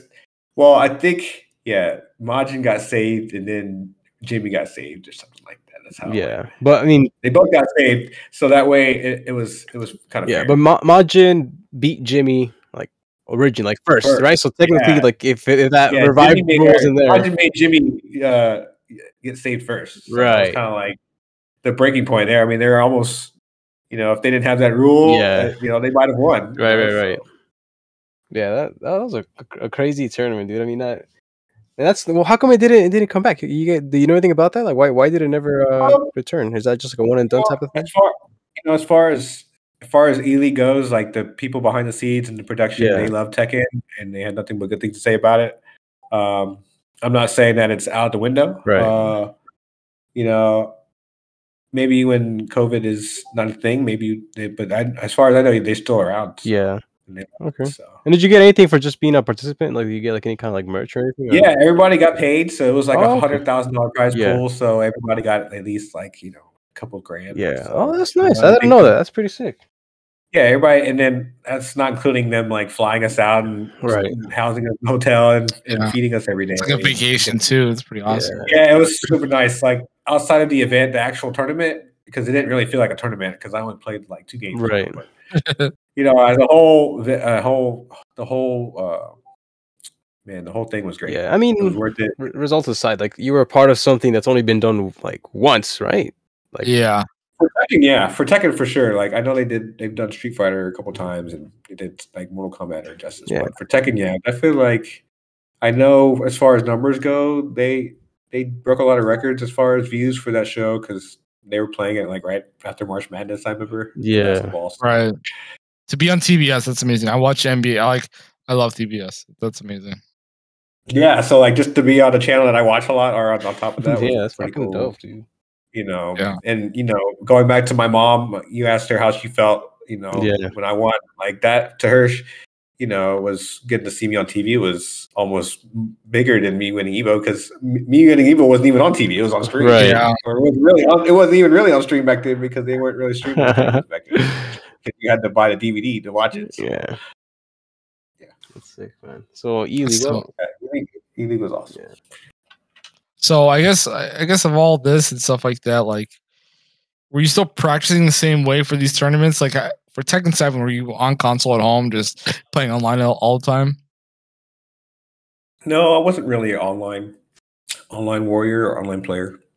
I'd like really focus on offline. Like, me and Pickle were talking about how we would drive to Wednesday night fights in SoCal. Like I would prioritize offline so much that, we would look forward to coming down there all week for one moment to play you guys one day out of the week. And that might be more than enough. I'm not saying that practicing at home is not a thing because we have our local tournaments in Vegas too. Yeah. But then you have Gamble and Sam is the other guy that you see often in. Yeah, those are that's like what I've left Vegas as far as who's there now still. So I'm kind of proud of those guys as far as how long they've come and how strong they are now without me there now. Right. So they've definitely helped me. They've definitely been to so many tournaments with me too. So those are my 2 road warriors from Vegas. So shout out to those guys. And we mentioned Strong Style. Like, were you a part? Did you go to both Strong Styles for Tekken 7? Yeah, I went to both. Or actually, maybe I went to only one. But there was singles and the other ones for team tournaments. Yeah, I definitely went to the one of team tournaments because my team was Wayne and Chet. And dude, that I remember that. Our high key moment of that tournament was our match against Team Vietnam, which was Bronson and Jimmy and Anakin. Yeah. So another stacked let's team. talk about that tournament. That was Strong Style 2, right? Was this season 2 Yes. for Tekken 7? I forget what season this was. Yeah, it's just season 2, I believe. Yes. And yeah, so everybody here to this team that's assembled. Anakin joins Jimmy and Bronson. We're like, okay, cool. Like, I'll just go. Me and Wayne and go find our own team. So, we need to find somebody that can crack Jimmy or get to that team. So, like, we found the Jimmy killer, which is Chet. Yeah, historically, and I don't know if everyone knows about that. The whole Jimmy killer being Chetty, but. Like, what's that nickname for? Like, what exactly? what has he done?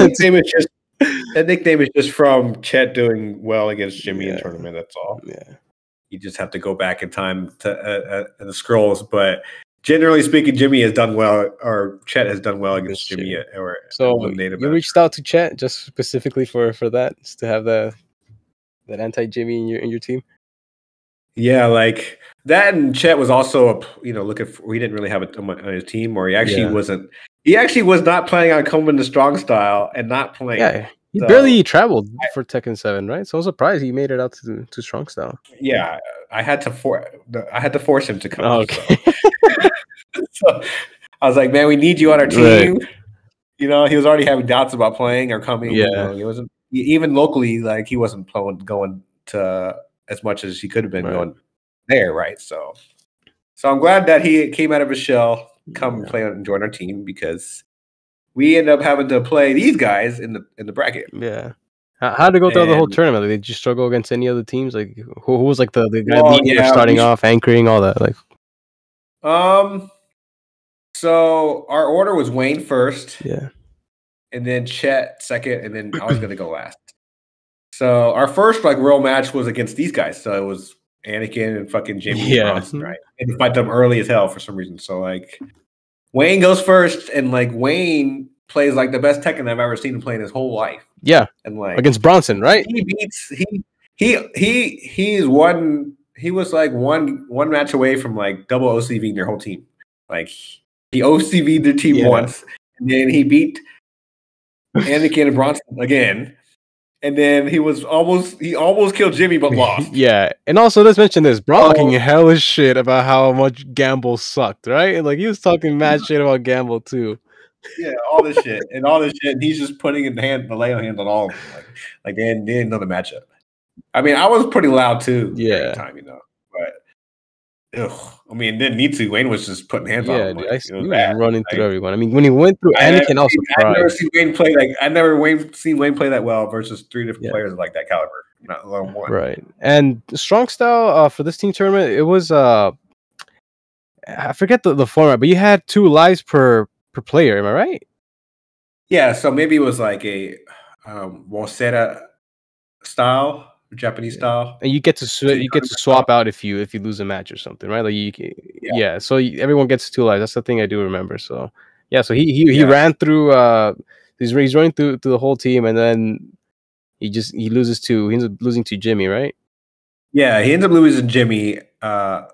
Very close match, and then of course who do we get Chet for? Yeah, we sit him right up there next. So. Of course, sure enough, Chet goes up there and he takes care of him. Yeah, and the whole SoCal, everybody from SoCal, he rushes the stage at Chet for beating them, and I just feel bad for Wayne because Wayne did all the work. Yeah, that's one thing I can remember. It's like Chet just beat the one guy, but everyone kind of overlooked the whole matchup just because it was just really who can beat Jimmy, right? Even though Anakin and Bronson are still killers, but there was a couple things going on there at the time. A, their team was really good. Yeah. Then B, Chet beat Jimmy again. And C, SoCal, NorCal, there's a lot of things for sure. There's a lot of behind that match, and also the match. If you watch that pack, it's a pretty hype match, right? It was pretty. It was a crazy match, and man, it was a fun ass tournament. I do remember that though. That was the most memorable part of that tournament. Chet versus Jimmy. I don't know. That was pretty. I don't know if I've seen Bronson that quiet before. He was pretty quiet. Yeah. He was not liking it. Oh man! Dude. But we struggled immediately after that match. We had to fight Team Equinox immediately after that. And we lost. Who's in that team? I don't. That team is Dimeback and yeah. Cuddlecore and Joey Fury. So Yeah, they put Cuddlecore first, and we didn't even get past her. that's fucked up. Oh, You guys man. played like a grand finals match, like I mattered. know, right? Like we didn't even get to enjoy our win. Oh, you're playing Team Equinox next. Oh, Dude. Oh man, I do remember that stage rush. I think Sukin ended up like fumbling on the damn stage too, and that whole thing happened. yeah, that's what you guys get. You hyped us all up, and then we didn't even do anything with it. We lost, but it's okay. That was our high point of the tournament. Yeah. It was worth it. It was fun. They end up making it further than us. They end up getting like fourth or something. Yeah, they had a crazy run, but I mean, dude, that whole tournament was Yeah, fun. but we were able to take them down, so Yeah. I liked our team. Yeah, that's a sick ass team, dude. That's like the last time we saw Chet Chetty as well. Maybe, yes. I've known Chet. Shout out to Chet. I've actually known him as long as we were talking back when we first started this podcast. Oh, really? He was around when I won. I believe he got fourth the year I got second. And then He's been playing Paul forever, right? yes, he was playing Paul when we were all playing Cheap Ass Gen. He was playing Fair Paul. You know what's funny? Like his style, like he uses these weird ass moves that with Paul, like these weird strings, like 2-4, this weird shit that I just don't see anybody else use but him, and he just makes things work. Like it's so crazy how, like just the way he plays, like it's so effective even to this day. Yeah, very. I mean, that shows you that Tekken the game where there's always more than one play style for a character. Yeah. And he doesn't like even like his movement. He doesn't even like moving that much, but he just moves enough. Like he just does like enough just to get you. His style is pretty like unique. It's a funny style to watch. Mm-hmm. Yeah, he's been playing like that his whole life. So. That part has not changed with him, nor his character is still the same. I forget who told me, but somebody told me that Chet Chetty like did not own T7 for like a long ass time. Like he did not own a copy of the game. He was just going to WNF and playing and like winning. Remember he was winning that shit like every other week. Yeah, he wasn't even. Yeah, I remember that too because I think I remember helping him get his PlayStation or PC eventually. But I think at one point he didn't have the game. I mean, that was unfortunate, but he was making the best of it. At least he had a place to go play. Yeah, I mean, you've been playing. I mean, I feel like you've been playing throughout like every season, always doing well at every tournament. But were you ever part of like the like we were talking about besides E-League? Yeah. What else? For Tekken 7, making nationals for Wizard World, of course, was good for Tekken 7. They did that in San Francisco, and Namco was taking care of us. I remember the big marquee members for that tournament was the LCQ for the tournament. So they had an LCQ because Anakin won like 8 or 9 of these Wizard Worlds, right? Right. So each one that he won, there was an open spot. So everybody that was able to fly out to San Francisco, and they had a bunch of Tekken 7 cabinets in the hotel we were staying at, like in a lobby or whatever. So wait, so how many last chance qualifiers were there? If there was 9. That's how many Anakin was winning. That there was 9 open spots. Actually, Anakin probably won 10. He probably won 10, and then kept one, and then the other 9 that he won, they had an open spot. So okay, so I was one of the fortunate ones to qualify last second. When I beat Peeling. And so you weren't fighting for these 9 spots. So I got to go down and watch. Though. Yeah. So it was like each qualifier was a single elimination tournament with one winner, and they had 9 of them. So it took like 12, 13 hours. Yeah, but how? Holy crap! 12. Oh my god! And they streamed all of it. It was a bloodbath. And like there was a few players who I felt bad because they got in second place like 2-3 times. Is that Reno? Yeah, he's one of them. Charlie Weapon X was another one of them. Yeah, Reno was the sad one because he got second in the very last one. Too. That was brutal. Single elim and even grand finals is single elim. Yeah, like each LCQ tournament was a single. You only had one life. That's pretty dope, actually. That's kind of fun. Yeah, I like it. I mean, it's cutthroat. Yeah, they probably didn't have time to do doubles. Yeah. It would have been really cool if they did. Like I would have. Who the hell was commentating all that too? That's a ton of. Yeah, I mean, they had the commentators rotating in it was madhouse. Yeah. And even some tournaments back then, and or to this day now, like in Japan, they do that type of style, like single limb.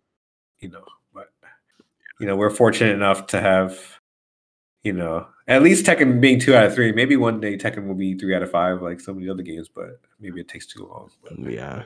I mean, I feel like right now the pace of like tournaments is pretty. I like it. It's not too slow and not too fast. Like I think it's fast enough, but yeah, like grand finals when I won Evo was 4 out of 7. Oh, okay. How long did you play for? Like, if you look at that VOD, like how long is it, like 40 something minutes or something? No, the matches don't take as long. Oh, You okay. wouldn't think. Yeah. So, it's almost the same as it is now. Like, it's just 3 out of 5 now in grand finals. Yeah. It was back then. It was 3 out of 5, but then grand finals was 4 out of 7. So they just extended grand finals an extra game or two. So it wasn't that big of a difference, but I think if they did that now, it would take a little longer. So. Yeah.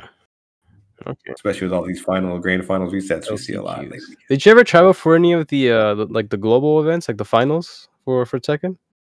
No, I never got to travel to like Amsterdam or Thailand for the game. I got very close. I think the closest I got, there was a few years I got close to qualifying. 2019, I got close. I think if I had won DreamHack or got like top 3, I would have made it. And then like there was a year where Wizard World where me and Wayne had to play each other in top 8, and I had to win the tournament, and all he had to do was make it. All he had to do was beat me to make it. Damn. No collusion, dude. I mean, I don't want to say that I was trying to throw it to him or give it to him, but he definitely had a better shot of making it to nationals than me. Because I would have had to beat Speed Kings and Jimmy and Anakin and everybody else. Right. Those guys were already qualified for nationals, so they were gatekeeping. And I would have to beat all of them just to make it. Yeah. So all Wayne had to do was just beat me and make it. He couldn't do it. It was tough. It was hard. Of course. What are those conversations like, dude? Afterwards, you just pat him on the back and say, sorry, or what do you say? What do you say to him after that? Dude? Wayne has also gotten 9th at Evo 2 times. So okay, he's been there before. He knows. He knows what it feels like. Yeah, sometimes. And he's been playing as long as I have. So for it to still be playing, and he's still a very strong player. Yeah, for sure. You can handle it a little bit. It's tough, but you move on and try to get better from it. Yeah. So I don't know if we talked about. Oh, sorry. Go ahead, Ian. No. I was gonna agree with him. Just go ahead. I was gonna say, why did he move to NorCal? I moved to NorCal because my girl got a job up here. Okay. She got a job at GameSpot. She's the host there. Oh, GameSpot awesome. Is like the gaming channel. Yeah. So they're based out of San Francisco. So we were living in Vegas at the time, and they were pretty much relocating or wanting her to work here, but they weren't going to cover relocation, so we had to kind of just move here on our own. So we've been here ever since. Yeah, dude, moving's tough. Moving stuff for sure. Yeah, moving sucked, but I also knew coming up here, I was going to be coming to a Tekken community that I was kind of familiar with a little bit, and like it was a little intimidating also because I'm like, man, I'm coming from Vegas where I was the best player to like I might not even be the best player up here. Or not even the top 3 right now. Who's like in your community? I don't know what part of NorCal you're. Just the top of my head, not including Bronson or Jimmy. There's, there's JT Chinoy, there's Andy 725, there's Princess Ling, there's AccuMajor. Oh, are you in that area? Are all of you guys like in the same area? Yeah, NorCal. All of NorCal is pretty much this whole area, which is San Francisco, where I live in, and San Jose, which is like they're like an hour from me. Yeah, 30 minutes. And that's NorCal pretty much.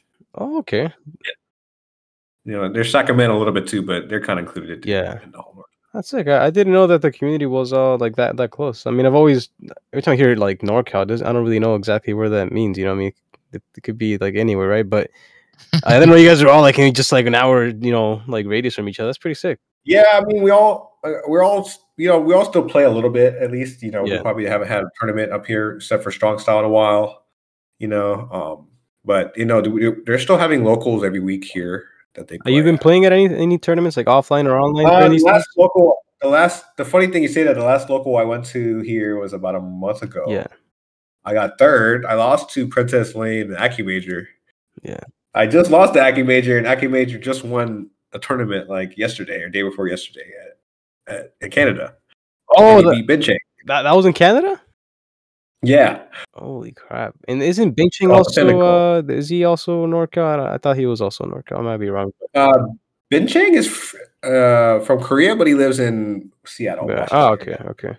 Yeah. So not quite California, but Northwest region, still the same region. Yeah, NorCal's got some strong ass. Yeah, Aki Major plays at my locals, so That's sick.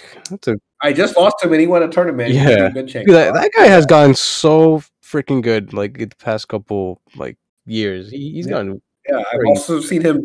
I've also seen him beat Jimmy in the bracket a couple times. So damn. So.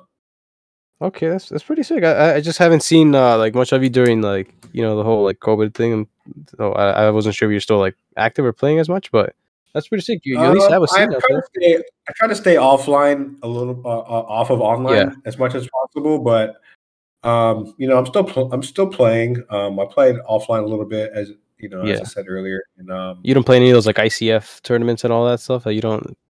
I tried a little bit when the first season came out, and then I think after the second update, where it got slightly worse, is where I kind of stopped a little bit. Yeah. But I still watch, I still support, and I still study, I still watch the game, and then I try to stream every now and then. I'm probably going to be streaming more soon. So now that the game's still going strong, so it seems like lately it's been like a lot more people are starting to get back into playing Tekken again, which is pretty cool. And I think all these online tournaments have been helping it, because outside of that, we really don't have many offline tournaments coming up, right? I think there's one. Is it CEO coming up in November? So so CEO I am conferred for with my new team now called Kingdom Arcade, and oh sweet. Kingdom Arcade's really really supportive community. I love the team, and a lot of the members are from up here in NorCal, and we have some members like Bats, the Horn player from Japan. He's on our squad. Oh, really? Wait, he's a part of that team. Yeah, oh, that's sick. He's also part of our team. Mm-hmm. So you're going out to CEO, and it's confirmed. When is it again? Is it this month? Yeah, so CEO is in December. Yeah, first week of December. I think it's December 5th and 6th. A couple months from now. My parents live in Florida, so it's also a reason for me to going. Oh, that's but perfect. and it's also in Orlando, so Orlando's a little nicer than where it's been the past few years. So that's sick, because I feel like there's not many like offline tournaments or events going on. So that's like the big major that I'm. Yeah, I think they're starting to schedule them out more. Yeah, they're starting to pick up a bit more. Normally, this time of the year is actually kind of like and then like January, February, you start seeing events again. But I think with COVID and then the requirements and all stuff, updating and changing is kind of helping that too. So I feel like generally, like after Evo is when everything kind of like cools down for a bit, and then Namco usually does like some announcement for the globals, which is around December, right? But so Evo's kind of like a halftime, I would say, because Evo's like in the summertime, and everybody's got time. People gotta like ask off work for a week for that shit.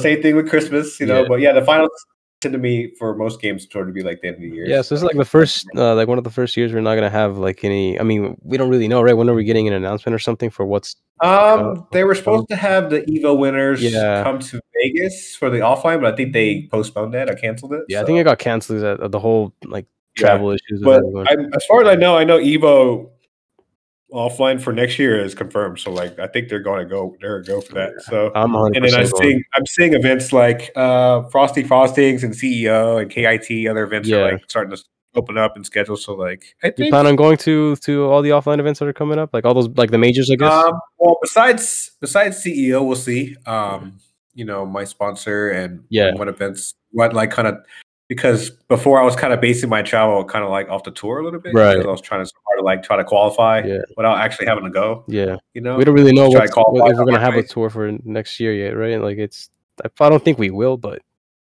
I mean, I think there'll be something. Yeah, like they did this year. There'll be something. It might not be the same as it was before, but there'll be something. And the game is still Tekken 7 is still going strong. I can't believe like we were talking about like how I've been playing the game since before the game came out. So that was like 7 years ago, and that was right. You've been playing this game forever.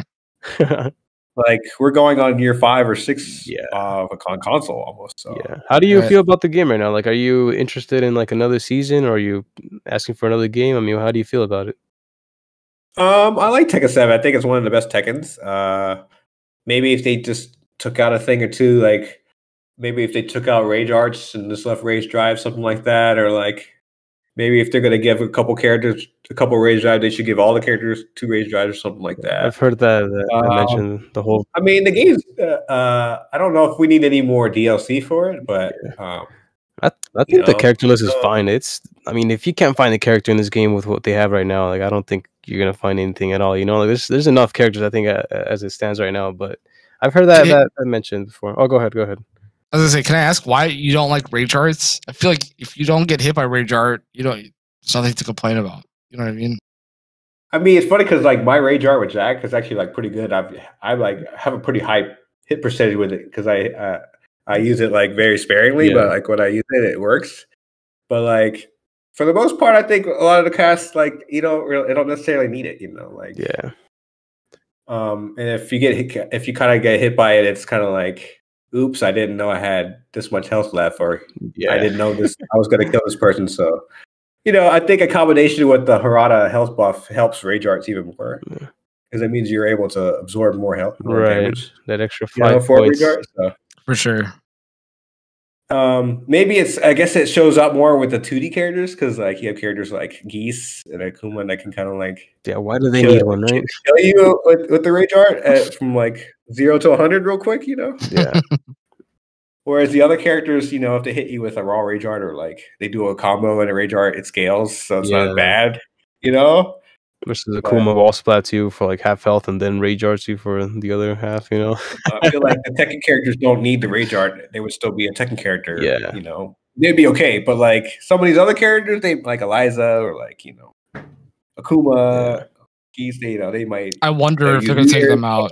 I feel like they look so flashy and so iconic already at this point, like if they're going to take them out. Because I feel like they're going to keep slow-mo in my opinion. Slow-mo is... I think slow-mo is the best thing they ever did. As a spectator, slow-mo is so cool. Like, as a player, Tekken was the first ones to do it, and nobody else could copy him. Yeah, every so often you see instances of this is a horrible slow-mo interaction where like someone could have won the round if it didn't slow. You know what I mean? Like, but I think overall it's good for the game. Yeah. What do you? Yeah, I mean, I'm a frame guy too, and like maybe if I wish you had more control of like the game when it's in slow mo, also, but it's kind of hard to gauge when something is active or inactive during the slow mo, or when it's your turn, or But that's what makes the game. That's what makes the slow mo exciting. Yeah, it's a bit of the unknown in there. But I was gonna ask, what do you think about like if they made Rage Arts only accessible like on like the final round? Like if it's down to like the final round, then there's Rage Arts when you have Rage, but not during like the other rounds. I feel like I just don't like seeing Rage Arts be like a part of the game throughout the entire match. Yeah, I can see that, but I don't know. I mean, in Street Fighter, I guess if you earn a meter, you could do it. But in this case, it's like it's more like Tekken 6 because in Tekken 6, players would like try to manage your health so you would not go into rage. So you can throw you right or something. Yeah. So to kind of counter that, they would just drop their combo and then kill you, or make sure that you don't go in rage before they kill you. That's shit right there. In my opinion, I hate meter management. I don't like that. Should never come to Tekken. I think it's cool for Geese. It's cool for Akuma and Eliza. Like, go ahead, manage your meter, but that should never be a thing. It should be 25% health. There you go. You can do rage shit. That's it. Yeah, I mean, I think it's. I don't know if Tekken 7 was the right place to try to implement or try to test that out. Maybe like I tried another game, but maybe if other games branch off of them doing this, like say we get like a Street Fighter Cross Tekken, like maybe Akuma was the prototype for that game, and the game ends up being good because of that. Maybe so, but I'm not so sure if I'm rooting for some of these characters to make it over to the next game, if you can put it like that. Yeah. But they're definitely on the right track as far as the game in Tekken 7. Like, we sold hell of copies of the game, breaking records, people were still playing it even during COVID. Yeah. So one thing that you mentioned earlier was that like you kind of like that this game is just doing well, right? Like, you just like that Tekken is actually like one of the top games just doing well. Like that's one of the things that I feel about it too. Like it might not be like my favorite Tekken, but I feel like just because the game is doing so well, I prefer that over anything else. Like I just like that the game is actually like healthy, even how many years now? 5-6 years or something out. Like the game's still we just growing. have to. I mean, coming from my era where Tekken was kind of niche, that we have to enjoy that part of it. Like, we come a long way. So, I would like to say that like maybe we try to pave the way. So if one day Tekken could be at this level where it's at now, it could succeed. So so far it's so good. That's why I'm kind of like, I'm not sure if I would want a new game, even though sometimes I want to say I do want another game. What if it doesn't do well? What if Tekken goes back to just being like a side game and like I don't want that to happen. I like that this game's still good. I feel like it could still get better, right? But I just don't know. Like I don't know what they're planning on doing, and I don't know when they're gonna announce something. But I'm kind of excited to see what they want to do with it. But I just want the game to stay active and healthy the way it is right now. Yeah, I think Tekken as a community in general would be healthy from this point on, but I think we have at least another year of this game. Yeah. At least another offline year, right, or something. Yeah, at least for the year 2022, there will be Tekken tournaments, Tekken 7 tournaments. Yeah, I agree because they haven't even announced. Because usually when you announce a game, it's going to be a while out. They haven't announced anything yet. And we're at the point now where we're having tournaments or any game now, if it's retro or not. So, right. It doesn't have to be a new game for us to have a tournament for it now. So one thing I want to ask you is, and I know I don't want to get off this topic, but Jackie Tran, that's a Dragon Ball character name. Is that how you got the name Jackie Tran? No, I kind of got the name from like I started playing Lei a little bit in Tekken 2, Tekken 3, and like Jackie Chan and my name kind of like went together, so I kind of just threw it together. Do you know about Jackie Tran and Dragon Ball? No, I don't actually. Oh my goodness, maybe I'm fucking idiot, but there's a character in Dragon Ball named Jackie Tran. He goes to the. You never heard about this? No one ever told you about this? No, I don't think so. I mean, I'm familiar with Dragon Ball, but I don't know if a character was my name in the show. So, am I an idiot? No, I don't. Oh my god! Yeah, I'm an idiot. Hold up. Who is the fucking guy? Jackie Chan. Oh my god. Hey, we're gonna cut this part out. Yeah. Anyway. My bad. Yeah. Anyway, how'd you get the name? It's just your Jackie Chan and your last name, right? Yeah, it's just I was just Jackie Chan fan at the time, and then my last name, and that's kind of like how I got the name, and it's just been stuck with me ever since. So. For sure. It's funny that now people just call me Tran, and up here in NorCal where I live, there's two other Trans. There's Bronson and Jimmy, so they just call Jimmy, and they call Bronson. They just call me Tran still. Oh man, so, I get the Tran still. That's awesome. For sure. All right. Yeah. I feel like we kind of went over most stuff. Is there anything that you wanted to talk about before? I feel like this is 2 hours about, but what else you want to talk about? For me, yeah, just kind of excited about the future of Tekken and like maybe my role is going to be. I know you guys were asking if I'm going to keep competing or going to tournaments. Yep. I think I am, but as far as a competitor or like maybe my role might be different. I know I'm like kind of working with these new players that we have now with Kingdom Arcade. So like I've been taking more of like a coaching, overseeing role for the game and maybe doing some content, but I don't know. Like I think I'm at a point now where I don't know, it's hard to say like when I should retire, when I should stop playing, if you're still good at the game, so or if you're still enjoying it, you give it up. Like when do I need to go 0-2 pools to realize I need to give up or something, or I don't know what it is, but so are you training players right now? Is that what's going on? Yeah, I mean, like we have players on our team, Kingdom Arcade and other players that I, have been under my tutelage or I've been helping out. So, and they've all been doing well so far. I'm excited. I like being in that role. I've kind of always been in that role, but I've always been competing too. But since there hasn't been as many tournaments lately, I've been doing a little less competing and a little more helping out. For sure. What's your philosophy when you're training a player? And I guess we'll end with that. Well, it depends on the skill level and or how much how good they really want to get. But I have different styles where like I'll have a lobby on my stream and I'll have 3 or 4 slots with my player in there, and I'll pit them up against players who I feel like they need matchup experience with. I'll go find the player that plays a character that they're having problems with, and I'll pit them against them, and then we'll go like that. Or I can have one-on-one hardcore sessions like you're saying, where we can work on specific things that they need to be worked on, or look at their previous footage of their matches. Or I could play them with a character that I need to work with because I could play a lot of the cast. So a lot of people don't know this, but I could play pretty much the whole cast. I decided to play Jack in tournament, but That's I awesome. can play the majority of the cast of the game. You play a lot of Nina, I'm sure, in Tekken 7. Actually, I don't like Nina as much in this game, but I can play with her. I just feel like in a tournament, like I wouldn't dare because just the execution for her is too high. Right. Is it harder than Tekken 4? Is Nina execution?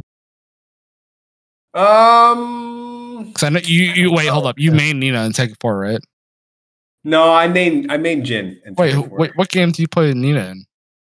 I play Nina. I got top 8 at Evo and Tekken 5 with Nina. Gotcha. Okay. I used Nina and Ganryu in that tournament. Okay. Well, but Nina was just almost as strong as Steve in that game, if not stronger. But they were just sleeping on her. For sure. That might be your best. That might be your best game actually. Tekken 5 might be your best game. Ganryu. What'd you like about Ganryu? I like Ganryu because he was one of the few characters that had a true tech trap in that game. Not a lot of characters had that, but what was the trap? Up forward bow kicks, which is the jump, was a tech trap. So, other characters like Roger, the kangaroo, his up forward bow kicks was like a tech trap also. Yeah. So you would do like a combo or a move that would cause your opponent to tech roll, and you would have a move that would catch them every time. So it's like a reset almost. For sure. Pretty crazy. Yeah, they don't have as many true resets now. Like I guess a good example would be like Asuka. She has like a little reset. Yeah, with the kick or like Nina can like pick you up, or if you try to lay on the ground, or Alyssa. There's a couple characters that can kind of reset you if you decide to lay on the ground for no reason. Yeah.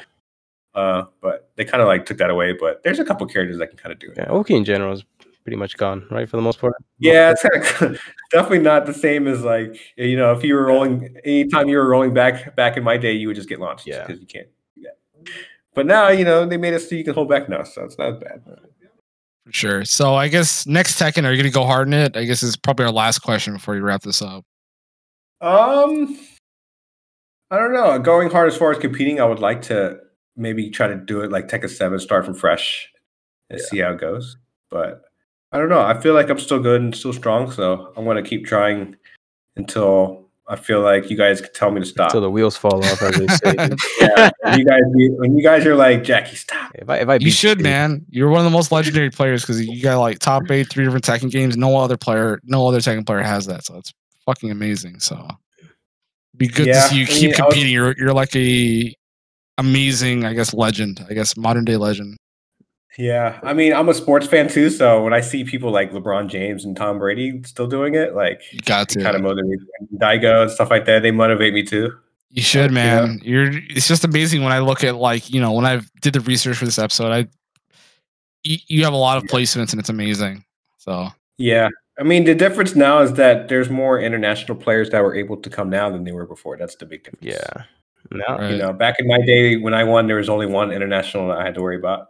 That came and I knew his name and I focused on him and that was it. Yeah. Now you have like 20 Koreans and 50 Japanese and all these Pakistani players coming. I was just hoping that one American can represent in top 8. At least. I mean, America, we don't seem as strong because we have more players from different regions coming into play now. Yeah, that's true. It's hard. It's hard. It's hard.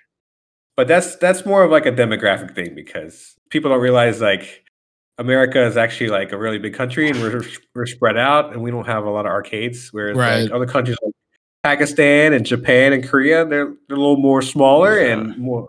It's easier for their stronger players to get together and play. So Yeah, for sure. you know, Pakistan is a perfect example of, hey, like nobody really heard about us, but we've been playing with each other. Yeah, they're the prime example. And then we finally get to go to a tournament and see what happens. So and everyone in that group of the Pakistani players, they're all like dangerous, right? Like none of them, you can't really overlook any single one of those players. now it's too dangerous. Yeah, they're on everybody's wanted list for sure.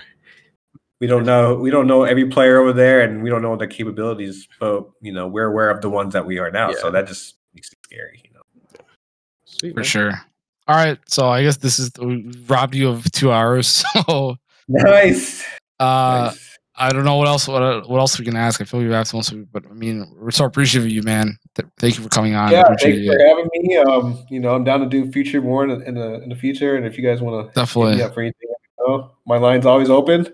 I'm not quite playing Tekken online yet, but I'll be down to play some soon. For sure. Thank you for the lore, dude. That was great lore, man. I learned a lot. Yeah, I know you guys are getting a little bit from each person, so that'd be cool, like fill in the gaps and stuff. So yeah, slowly. If you guys want any more if you guys want any more people to interview, I can. Yeah. Who's your recommendation? That's what we always end with. Yeah. Who's your recommendation? I guess. Oh man, there's a few people. I don't know. See, man. Eris might be a good person. Oh god, no, he's Hollywood. We can't ask Eris. We cannot ask. We thought about what about Bronson? What about Bronson? Yeah, Bronson's a dad, so I feel like I'm hesitant to ask him. Usually, so Bronson followed our account. I want to ask him for sure, but he's a dad. So I mean, him being a dad has not stopped him from talking shit. Yeah, that's true. That's true. That's gonna be a funny one. If anything, it just stopped him from playing less, but he still plays. For sure. Okay, because of you, we will ask Bronson. Who else do you have, though? That's the one thing I missed, because when I first moved up here, we were all able to go to his house and play. That's like the one thing I missed. Like, that you haven't been doing that recently anymore? Oh yeah, no, the baby. Right after that COVID hit, he had a baby. Yeah, just so like careful. Sure, it's been different now, but like. Sure. But like being able to go play Jimmy over there at his house, I can't ever replicate that. Right. And that's awesome. I might not ever play again until I can get that again. Yeah, but I'm getting my local offline is pretty close, like pretty good. Like those players that were naming off earlier, like Aki Major and Peeling, like they're JT Chinoy, they're all like strong still. You got a list of players out there. You'll be all right, dude. Like we would still shit on SoCal, Yeah. All right, dude. All right. Don't forget that. Oh man, I can't even speak up for SoCal because I moved. Plus, I suck. Yeah, you're in Hawaii. Yeah, I moved to Hawaii. I moved from San Diego like 2 months ago. Yeah. Wow. That's not that much of a change, but at least you get a nice weather still, right? Yeah. Yeah, I'm not gonna front like SoCal beats NorCal, but whatever, dude. I think TwitchCon is in San Diego this year, or coming up. Yeah. I might be down there for that. Oh, okay. Hopefully Cody takes advantage of that. Fat Sands Cody takes advantage of that. Host a tournament. Yeah. Sometime around then. Yeah. So. Actually, never played in a tournament in San Diego before. I've always been like. We'll give you a good old welcome, dude. Yeah. It's like Burning Man with fighting games. I want some real carne asada fries, man. Oh yeah, for sure, man. We'll take you around, dude. All right, man. Well, thanks for stopping by, dude. Honestly, it was a fun episode, and I had no idea. You were from ATL originally, so that whole part of the story was kind of crazy to me. But just coming by. Yeah, dude. as far as my Tekken skills go, I owe it all to Atlanta. Yeah. It was not California. All right, dude. Yeah. You've been everywhere, which is tight. So give no credit to Cali. All right, it's cool. All right, man. Thanks for stopping by, dude. All right, peace out, guys. Peace out. Thank you. Later.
FGC Jump Squad, the best FGC podcast on God.